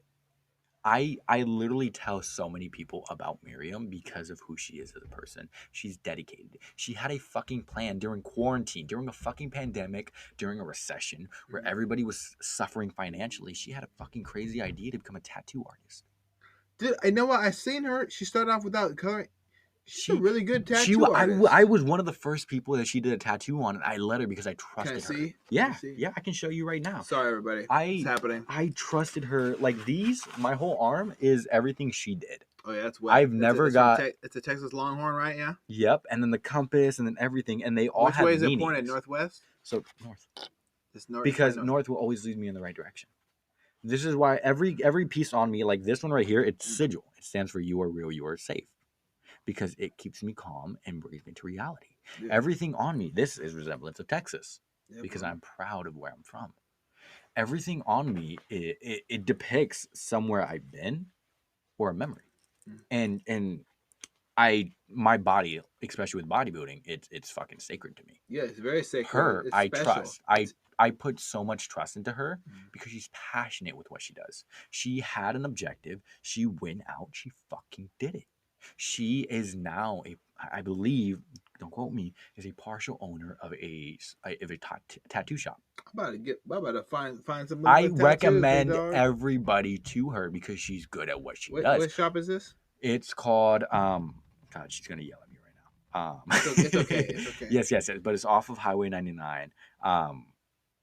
But it's an amazing piece that she's done on my arm, and she did it in 6 months. She literally went from not knowing how to use a tattoo gun to tattooing in shops, booked out from 2 months from now. It's called the Ink Lounge by chance? So that's her username. Okay, that's her username. Yes, if you Prodigy Tattoo, boom. Prodigy there Tattoo. You go. I'm giving you a shout out, Miriam. Okay. Yeah, no, go there if you want a fucking badass tattoo. Prodigy 6 months. She transformed her fucking dream into a reality because she did it in a fucking pandemic and recession. So she learned. Is she always been naturally gifted with drawing? She built her talent with drawing. And that's not even tattooing. That's just drawing. Like, she had to learn how how hard to press into a person when they're trying to do a tattoo, how deep to go, how to shade, how to do all this shit with a tattoo gun, something she's never used before, that she fucking bought, I'm pretty sure, off Amazon. Like, she did that in 6 months and Sound is like now an booked RMF out. to me, a real motherfucker. Real motherfucker. Yeah, And that's man. why I have so much respect for her.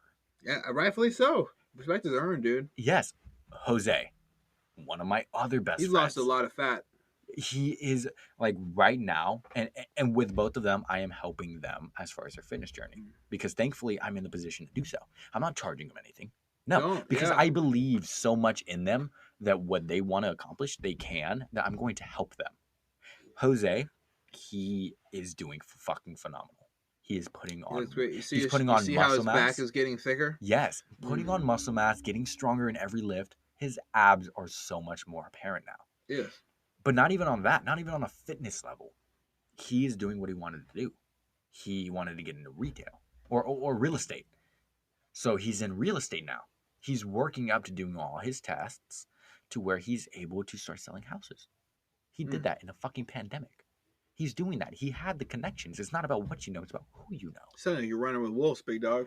That's the thing. I don't just get any fucking person off the street. Yeah. Because if I want to be fucking great, I'm not going to surround myself with people who are low lives. Well, you know, Arnold Schwarzenegger, Tom Platz, Mm-hmm. you know, you can talk about whatever different generation, whatever conjoining generation of fitness, right? They all connected and they all surrounded themselves with great people. Oh not my good God. people. Amazing. Not good. Anybody great. can be good at this time or good at that time. Yeah. Great people. And they're fucking not alphas. I shouldn't even say that. I sound super for that. They were superior people. Yeah. And they were not alphas. They were like beta or bravo, whatever you want to call it, males. Yeah. And females. And here's the thing. And sorry to cut you off. My apologies. I want to point this out. And with anybody that I know that is listening, and I am super close with, if I choose to invest my time into you, it's because I believe in you. Yeah. Not because I have to. Not because I want to. Because I believe that you can become something greater than you are now. Mm. You have that ambition in you. That fire is sparked. I want to throw propane on that.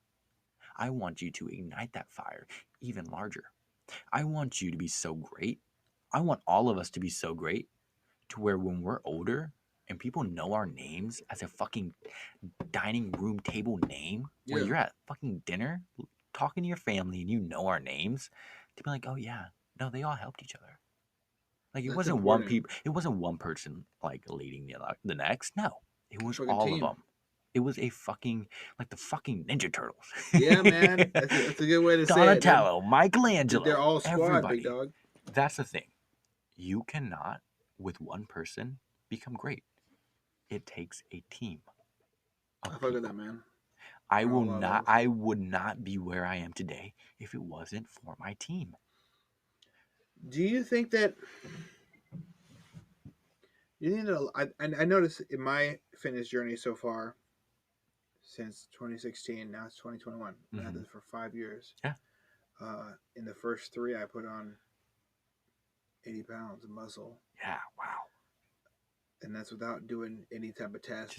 Anything, yeah. Now that I'm on test estro blocker, everything's a little different. It's a little different story. The first time you're saying it, like, I feel like there's not a lot of different things that change. Like, I'm gonna be honest, man. There's not a lot of different things that change except for I'm a little bit leaner and like harder as far as the look, right? Yeah, and you look great.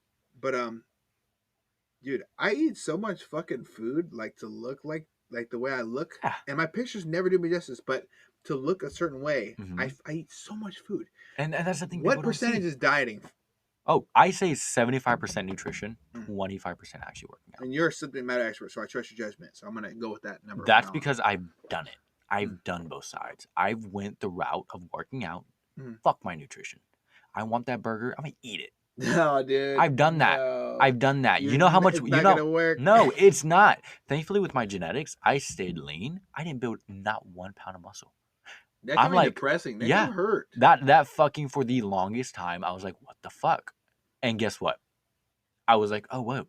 Hold on. I'm building a puzzle. There is multiple pieces to this fucking puzzle. I'm missing a few. Let me throw those in. Let me incorporate it. Guess what happened? I fucking blossomed. I grew into, thankfully, what I am today. And that's something I am proud of, because I could have sat there. I could have been like, well, fuck, this isn't working out. I'm not doing how good I want to do. All right, let me just give up. But then here comes the nutrition portion. I get that in check. Suddenly I'm growing 15, 20 pounds. Oh, dude, it's ridiculous. I'm It's blossoming. ungodly. Blossoming. I'm a fucking flower that can't stop growing.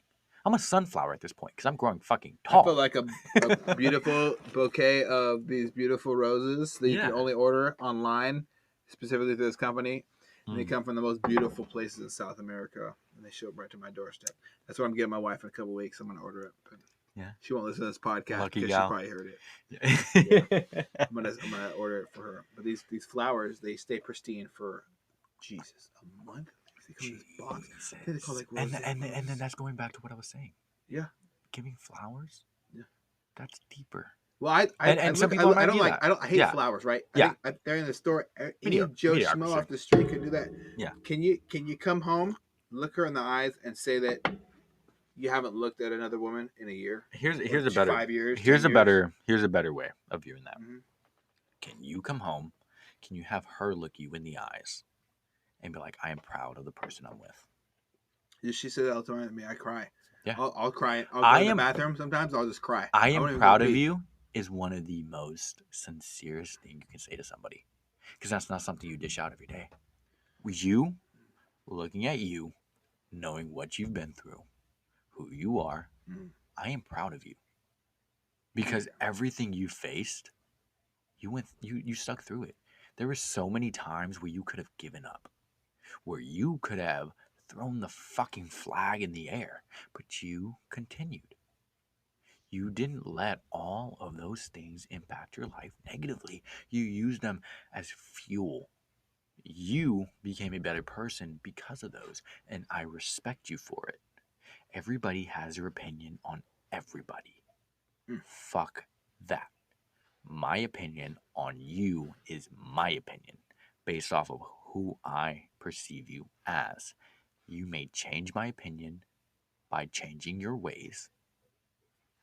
I will view you based on your actions, where you're at mentally, and your reasons. 3 factors come to one conclusive judgment. That's about as authentic as it can get, too. That makes me think about how it's so crazy talking to different people, man. Honestly, that makes me feel completely different when my wife tells me she's proud of me. I was raised never to smile when someone compliments you, never to be happy with a level of achievement. Like, I made rank in the Navy like a motherfucker, and I never really smiled about it. I was like, oh yeah, great. Like, I don't feel normal human accomplishments that people feel. Yeah. I feel weird when I accomplish things sometimes. It makes me really, the way you just described that really makes me value, because my wife tells me all the time how proud she is of me. And I try not to, it's like subconscious almost, to never give it the time of day. It really hits on so many emotional levels. Like, all the time she said it to me now after you describe it that way. She really does believe in me, and I don't give her enough fucking credit, man. And that's good. That's having that person in your life who believes in you more than you believe in you is important. I don't think it's because of a lack of confidence, but it's just I don't feel that. I don't have this weird feeling of like self-confidence. I don't have it. Yeah. See, here's the thing, and with confidence, like we said, you have to grow it. Oh yeah. If you have to fake it in the beginning, fucking do it. Every situation I want to be put into, I want to be confident. If you look at anybody, if you're in a hectic situation, and I tell this with everybody I'm into, that I'm in every situation I'm involved with somebody that I'm in with, if I start to freak out, you freak out. And it's not true, because I'm so confident in myself and my capabilities of whatever it is that I'm taking on. I got us. I got you. I got me. I'm confident. If I lose my confidence, you fucking freak out. Yeah, I can relate to that, dude. Yeah. Like, for instance, okay. This is a little drama. I love drama, dude. So it's real. Me and my buddies were invited to a bonfire one night. Yes, I heard about this bonfire. This, I was like, dude, fuck that. Come hang out with me instead. So for those of you, so this bonfire, I didn't know that it was, I want to say red, like deep, like country. The R word, yeah, renting. Yeah. Okay. Not in a city, like no, county. This is renting. Yeah. You're going there. You're getting all the country boys. You're getting everybody wild. I'm from Texas. I love that shit. Yeah. Okay. But here's how I decipher it. But you're really from the country, no. You're not from like the city. I'm yeehaw. I'm yeehaw. I'm not yee. And people can take that the way they want to take it. It's okay. I'm a country boy. I'm Southern hospitality. Yeah, you're really from the country. I respect you. Yes. I will, like, everything with that, I'm respectful. I'll take your daughter out. I respect her. Yeah. Now, there's a difference between the two. Now, with this bonfire, we were not invited. Well, you're talking about people of Mexican descent, is what you're saying? No. Not even that. Not even race. Just city boys. We were not invited. But you're not from the city. Well, technically, you're really from the country. I am, but they don't know that because technically I'm coming from Linwood City, Seattle City. I'm a city boy at their eyes. Yeah, they come and say what they want. Boom. They got their trucks lined up by the bonfire. You know, everybody's got in their beers, playing loud country music. I love that. I felt at home. That's cool. They didn't view us as that. So that, of course, stirred some stuff up. They get drunk. Oh, I know that type, and I've seen it. I love it because they like to have fun. Sometimes when they get drunk, they like to fight for fun. That's cool. That's what you do for entertainment. That's you. Well, might not be you. But that's not me. That's not what I like to do. I respect you if you do. That's what you like to do. It's fun. I can see how that can be fun. But for us, that's not what we came to do. So we have our divided circles, of course, city boy versus country boy. You click up, Yeah, because you're with people you trust. 2 hours in, they start throwing beers at us. Dude, that's the thing. How disrespectful can you That's get, disrespectful. Man? Like it's that's not even on the it's not even on the fun. Like if you came up to us and you're like, "Hey, we like to fight when we're drunk." Yeah. Like, okay, well, let me pick somebody out of our group. Let me go somewhere the fuck else, dude. Because I'm trying to have a good time. Yeah, let me pick somebody out of our group who likes that. If not, hey, we're not the one for you. Yeah. Okay. Some people just want to go out and smash and crash, and they keep doing it. And they keep throwing beers, and we don't see who it's coming from. So of course we're looking. Dude, we're trying to beer figure bottles out. or beer cans? No, beer cans. Okay, so beer bottles. Either way, it's fucked. It's fucked because they were full.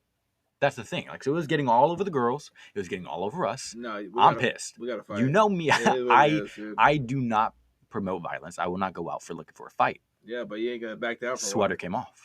Sweater came off, dude. Sweater came off. I was ready. Okay. So here's the thing. I'm not gonna go out. I'm not gonna be like, hey, yo, who wants to fight? No, that's not me. I'm a sit back. I'm a sit back. You come up to me. We're gonna have a problem. You disrespected me. If you disrespect me or my friends, we gotta handle like adults. It's adult way. We live in a mutual combat state here in Washington. Yep. Where you can fight somebody else as long as they're not too. If they have consent to fight you, you have consent to fight them. You fight. You can fight. A cop cannot say shit. Yeah. That's literally a law. Mutual consent. Yeah. Yep. So here we are. Big fucking groups. It's about to be a WWE Royal Rumble. Oh my God. I somehow, because I guess I was the biggest guy there, they pointed me out. So they came up to me as a group. Do you take off your pants, bro? No. Like, it's underwear. No. Here's the thing, though. They pointed me out. I'm going to hold my ground for my people. Yeah. If you are with me, whether the fuck I know you or not, if you are involved in people I know and they trust you and you're still with me on my side, I got you. Yeah. I stood my ground. They had their leader. I had my leader. We yelled. Like, we were talking everything out. Everything that you could say. Every fucking proposition they had. Oh, you're pointing at me. I was like, dude, I'm here to have a fucking good time. Yeah. I'm here with my friends. If you're here to have a good time, let's have a fucking good time. We went at it. I stood my ground. I'm not backing down. Keep in mind, this guy was at least 6'2", 6'3". I'm at least 5'11". Okay? Yeah. So he got the height. He got the reach. He got everything. Too. Yep. He has his huge group. His huge group of those country boys. I got my group. we're like right there. Like it's group versus group. I'm the leader. He's the leader. We're going at it. We're yelling verbally. At the end, and like I said, I don't like violence if it doesn't need to occur. It doesn't. A lot of times, violence needs to be avoided, bro. I don't know how. and I don't know how. I somehow steered the situation to where I was getting everybody hyped. I said, "You don't want to be You're here for a fucking good time. I'm here for a great time. Why the fuck are we mad? Let's just have an amazing time." You slide dog. He agreed. He said, "Yeah, I'm here for a good time. For great time. You got the country boys, you got the city boys all getting hyped." But like I said, if I panic, you panic. I was cool.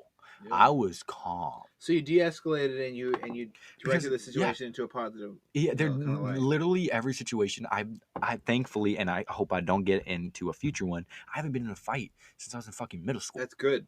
Because every situation, I believe you can just deter by your verbal actions. You don't have to throw a punch. I could have easily been like, "Oh, you're pointing at me. Boom, swing, Royal Rumble." Yeah, by the fucking pit fire. Somebody gets hurt. Somebody gets shot. Or somebody gets pissy and starts shooting, bro. Yeah. That's the worst. They literally, one of the guys next to me said, "Hey, bro, they got a gun." That was one of the things why they didn't want to escalate super far. I said, "Don't worry. It's not going to escalate that far. I got me. I got y'all. If you're with me and you're somebody I trust, I respect, I choose to invest my time with, I will protect you at all costs." Did you learn that from your dad? I learned this. Always been this way, because I know some people are just born with it, bro. Thankfully I learned this from myself. So my father was an amazing father. He did his hardest for all of his family. Of course. With time, people begin to slack. Yeah. And that's the thing. You become People's tired. Energy runs out. You can't do it for very long. You slack on things like that. When becoming a man, I had to teach myself to be a man. That was one of the unfortunate parts, because he did work a lot. He wasn't really there. When he was tired. I had to teach myself how to become a man. Shave. I had to teach myself how to shave. Drive. I had to teach myself how to drive. Everything I went through. I fucking file my taxes. I have to file my taxes. I learned how to file my taxes. I learned how to tie a tie. I learned how to do every single thing. I learned how to work on cars. My dad is a mechanic. I learned how to work on cars myself. That's my... Dude, that's hard to hear, man, because a lot of skills I don't have. As much as a great father I want to be, I don't have a lot of skills. Yeah. And I've actually started taking time to learn some. I can't fix a car. I can't do a lot on a car. I don't know how to do a lot. And that's the thing. Normal things that the dad figure in a traditional or whatever, or non-traditional even household is supposed to do. Yeah. But I know how to run a gun. I know how to. You know how to defend. I know how to love my wife. You may not know maintenance, right? And that's the thing. I know how to fucking clean escalator. I don't know. You may not know maintenance abilities. You know how to defend. I mean, I want to have these aspects, right? Yeah. And I think it's important that I reevaluate myself and my commitment to working towards these things in order to be a great father, because I don't want to feel how I do about to turn 28 in June. And I don't know how to do basic shit on a car, right? And that's the thing. You don't necessarily need that. Dude. Like, with Eddie? God damn, man. See, I learned at a young age that in this world, there will be things you need to do that you will rely on yourself on. For instance, when it came to, because of course we were less fortunate, our clothes, we didn't get new clothes. We didn't get new shit every year. You really told me. We had to wear the same shit. You get holes in it. I learned how to sew. I learned how to knit. I have all these. Fuck up some knitting. I'll knit all week. I got knitting on lock. You want a scarf? Dude, give me a week. You want a scarf? Give me a couple days. Yeah, bro. I'm telling you, like everything in the bare fucking basics, I know. I learned how to work on a car because I'm like, hey, if I get put into a situation where I'm with either my children, or I'm with my girlfriend, or I'm with whoever the fuck it is, we get a flat tire. I don't want to have to fucking call AAA because I got a flat tire. I want to know if my car does not start, I will fix that shit. That truck broke down in a fucking parking lot, in a gym. I took off my shirt. I grabbed my tools from my toolbox. I put everything, lifted the car. I got under the bitch. I try to figure out the solution. I wasn't like, better call a tow company. No. I had to walk from the gym parking lot to an O'Reilly's, back and forth, trying to buy tool parts and car Which one you're parts. talking about, man. Yep. And Dude, I that had must be to so annoying. I had to do that. I had to cross the traffic. I had to do that because I wasn't ready to fucking give up and just be like, call AAA, get this car out of here. No. I wanted to figure out, well, why. Cover the basics. Fuel pump, working. Starter, working. Oh, might be the coil packs. I don't know. You know? I went through everything. I diagnosed it. I learned the simple parts about a car. I may not know how to fucking build a motor. I may not know how to build a car from scratch. I guarantee your car ain't working. I'm gonna get it started. Yeah, man. And that's all you need to know. Your fucking plumbing is alright. All right. If I don't know it now, I guarantee by the end of the situation, I'm gonna know it clearly. I feel you, man. I'm gonna learn. And that's the thing. I love learning. With Total Nutrition, I didn't know shit about supplements. Now you do. I thankfully I learned the nitty gritty shit that they didn't even need me to know. I learned different ingredients and pre-workouts. Guess what? When it comes to a sales pitch, I know how to do it effortlessly. But because I also, know. I think you also know how to do it honestly, man, because I've been going to TN since I was back in 2016. Yeah, and then around my the wife OG gave time. me a gift card, and I showed up there, and they were fairly new. Like they got me set up with everything I needed to do: free diet plan, supplements to get started, and I saw these people in the gym. I saw these TN ambassadors in the gym. Yep, I walked up to them and I was like, "Oh, you work over there at Total Nutrition?" I said, "No, I'm a Total Nutrition ambassador." I said, "Well, what is that?" And they told me about things that I could do to be better in myself. Yeah, physically, to be the best version of me. I think that Total Nutrition, yeah, is Jeremy great? Absolutely. But on top of that, 100%. you and everybody that works at a Total Nutrition really contributes to their community via diet plans, positive nutritional advice, yes, sir, positive supplement advice, and on more than anything, honest supplement advice. If I've walked in the store and they were like, "Oh, well, we don't have that, but I'll tell you where it does." Yeah, I've watched you do it. Yeah, I've watched you say, "Hey, well, we don't have it, but you can probably get it for Well, instead of me trying to sell you this shit, why don't you come over here?" You didn't say shit because you're professional. But you said, "Why don't we walk over here? Let's find you a couple different things that might save you a couple dollars, and they're gonna work just the same." But here's the thing with sales, and this is what I tell everybody that's getting into it: when you're selling shit, that person has a problem. You provide a solution. That's how sales work. If they don't have a problem, you pinpoint a problem. You find a solution. That's how you sell shit. When you have a problem, my goal isn't to sell you, it's to fix the problem. Might it be in a sale? Maybe. Might it be in a different aspect like nutrition or hydration or something like that? Maybe. I'm not focused on you have a problem, I have a product. I'm focused on you have a problem, I'll provide a solution. So it doesn't matter what aspect it is. If you have a problem and you come to me for advice, and this impacts me on an emotional level, that 30, 40, 50-year-old people are coming to an 18-year-old and asking for advice on something that's been impacting their life for their entire life. Like that, to me, just makes me give all the most respect to those people. It could definitely be because emotional. you have to put yourself in a position to go to somebody younger or go to anybody in general to be like, "Hey, I'm confiding in you because I have this problem. Can you help me?" It's a humbling experience too. Yes, it is. Like you have to not have your ego. Like I've worked with people who have been like, "Oh, bro, I know what I'm doing. Like, oh, like I got this. Like, let me just look." Do what you got to do. I guarantee you're gonna have a question. I'm going to have an answer. Am I going to pressure you? No. Because you have that in your mind. Hey, I know what I'm doing. Okay. When you have a question, I'll be here. I'm not going to pressure you. Do what you got to do. But just remember, I do this for a living. Yeah, but I think you also do it authentically. I can't even say Authentically. I'm going to call it a lifeline.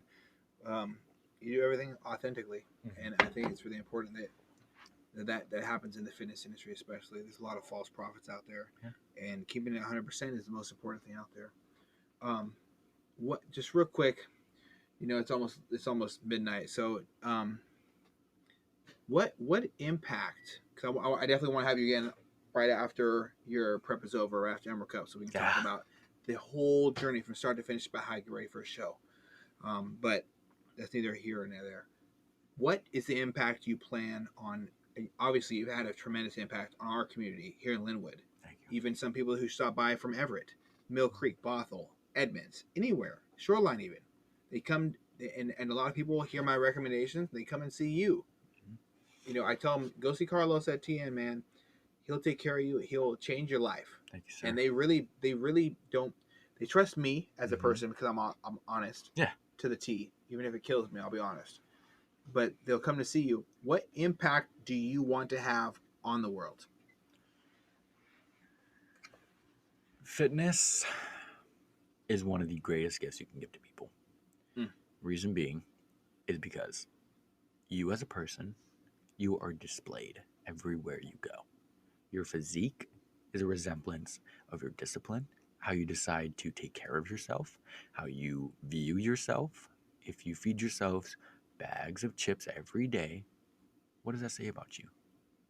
I don't have any respect for myself to want to give myself all these good stuff that my body needs, to have that respect for myself, to put my temporary pleasures aside, to want to do better.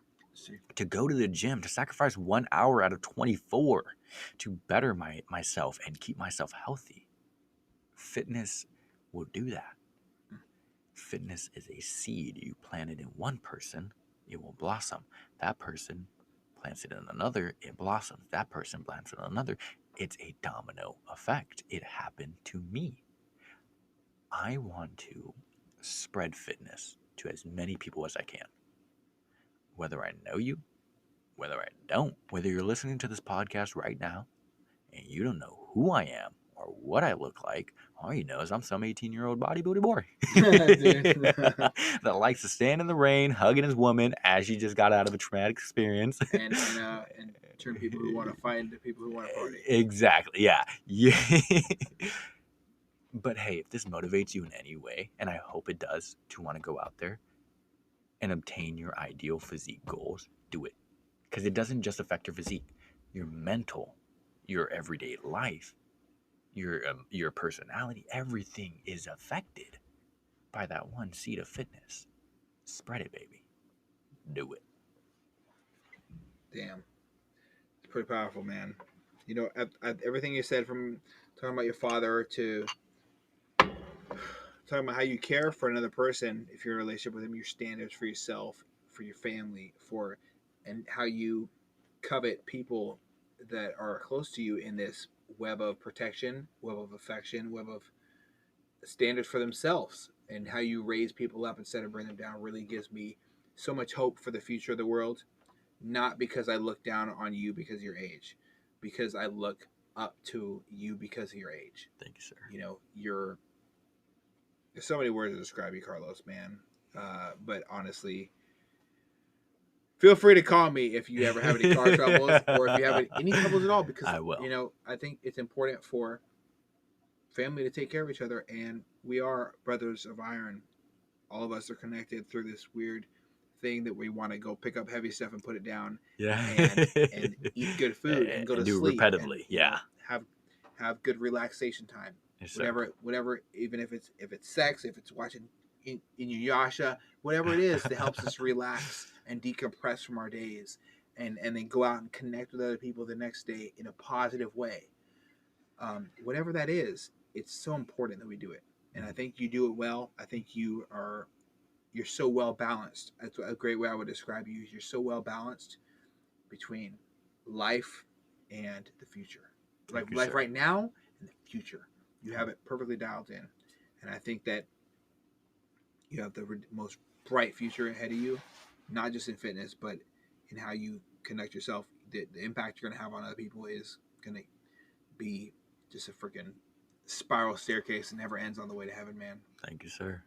And I really appreciate you taking time just to kind of open up. I had no idea all these things about you. Like we never ever sat down and had a just no bullshit conversation about One who you on are. one, yeah.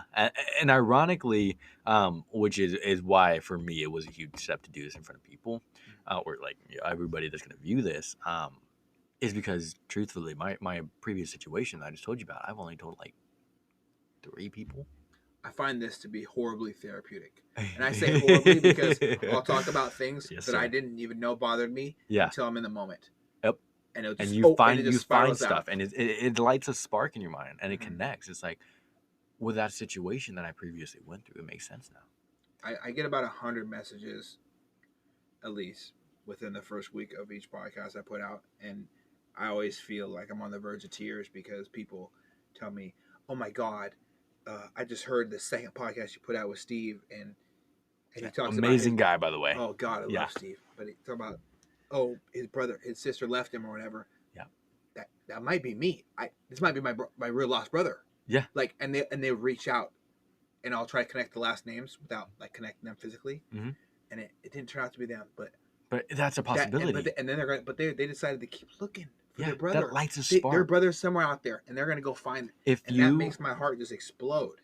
If you out there are impacted in any way, whether it's in the moment, whether it's later on, continue that journey. Yeah. Do not stop. If you have in your mind, I want to achieve this goal, do it. Whether it's fitness, whether it's your personal life, no matter what it is, continue to go through that journey. Whether it leads you to the side that you want to be on or a totally different path, that journey will build you. Learn from everything you take in. If you have time, listen to stuff that will mentally, emotionally benefit you, because that's the best thing you can do. You have your body and you have your mind. You can go to the gym, you can eat healthy, physical. You read a book, you listen to a motivational podcast, you do anything that's going to stimulate your mind mentally. You grow your mind. Those are the 2 things you want to grow. Absolutely. Growth, Not your ego. not your ego. You want to silence that thing. Leave it at the door. Leave it at the fucking door, man. Well, dude, no words to talk about. I can't even sum it up how you talked about your dad. I think all of us, anyone who is going to hear this, can listen to this and say that you're exactly the type of son any dad would want to produce. I appreciate that. You're exactly the type of son that any son would want to produce, because a lot of, like you said, was of your own doing, of your own drive and your own determination. Thank you so much for spending this time with me, and thank you so much for opening up, because I know it's not ever easy, but it does help other people. And if you're listening to this, you have anything you'd like to talk about with me or Carlos, where can they find you? So if you'd like to contact me, my Instagram name is going to be _carlos.y_. Feel free to shoot me a message. I usually always respond. Always. Yeah. Whether it could push to my general or my whatever it is on the DMs, I will take time out of my day and view it. Feel free to shoot me a message, whatever it is, whether you have a complication, whether you have a goal in your life that you just achieved and you want to just share it with anybody, do it. Shoot me a message. I am always here to talk. I am always here, like I said, to go through a journey with a new person in my life, because it can lead to countless of possibilities. So no matter what it is, please reach out. _carlos.y_. Absolutely, brother. I appreciate that as well. If you guys are in a dark place, you can always feel free to reach out to me. I will connect you to, of course, as always, any of the mental health specialists I see in my life that are non-government funded, that will take the time because they care. Yes. If you're looking for a fitness goal, you know exactly who to talk to. Oh, yeah. Please reach out to me, and I will get you in connect with the people at Total Nutrition, Linwood here, or Bremerton, or wherever else that you're in an area with. If you're looking for a coach, you want to take that a step to be more aggressive towards your ideal physique goals, Brian Click. My guy. Yes. Clickway.com. Do not waste your time with any other coach. Their nutrition is simply subpar. So I think that's about wraps it up for tonight. Thank you guys for listening. Thank you for tuning in. keep your head up, guys. You know, life isn't as always hard as we seem to find it being when we look at it from a positive perspective. Keep on living. That's right.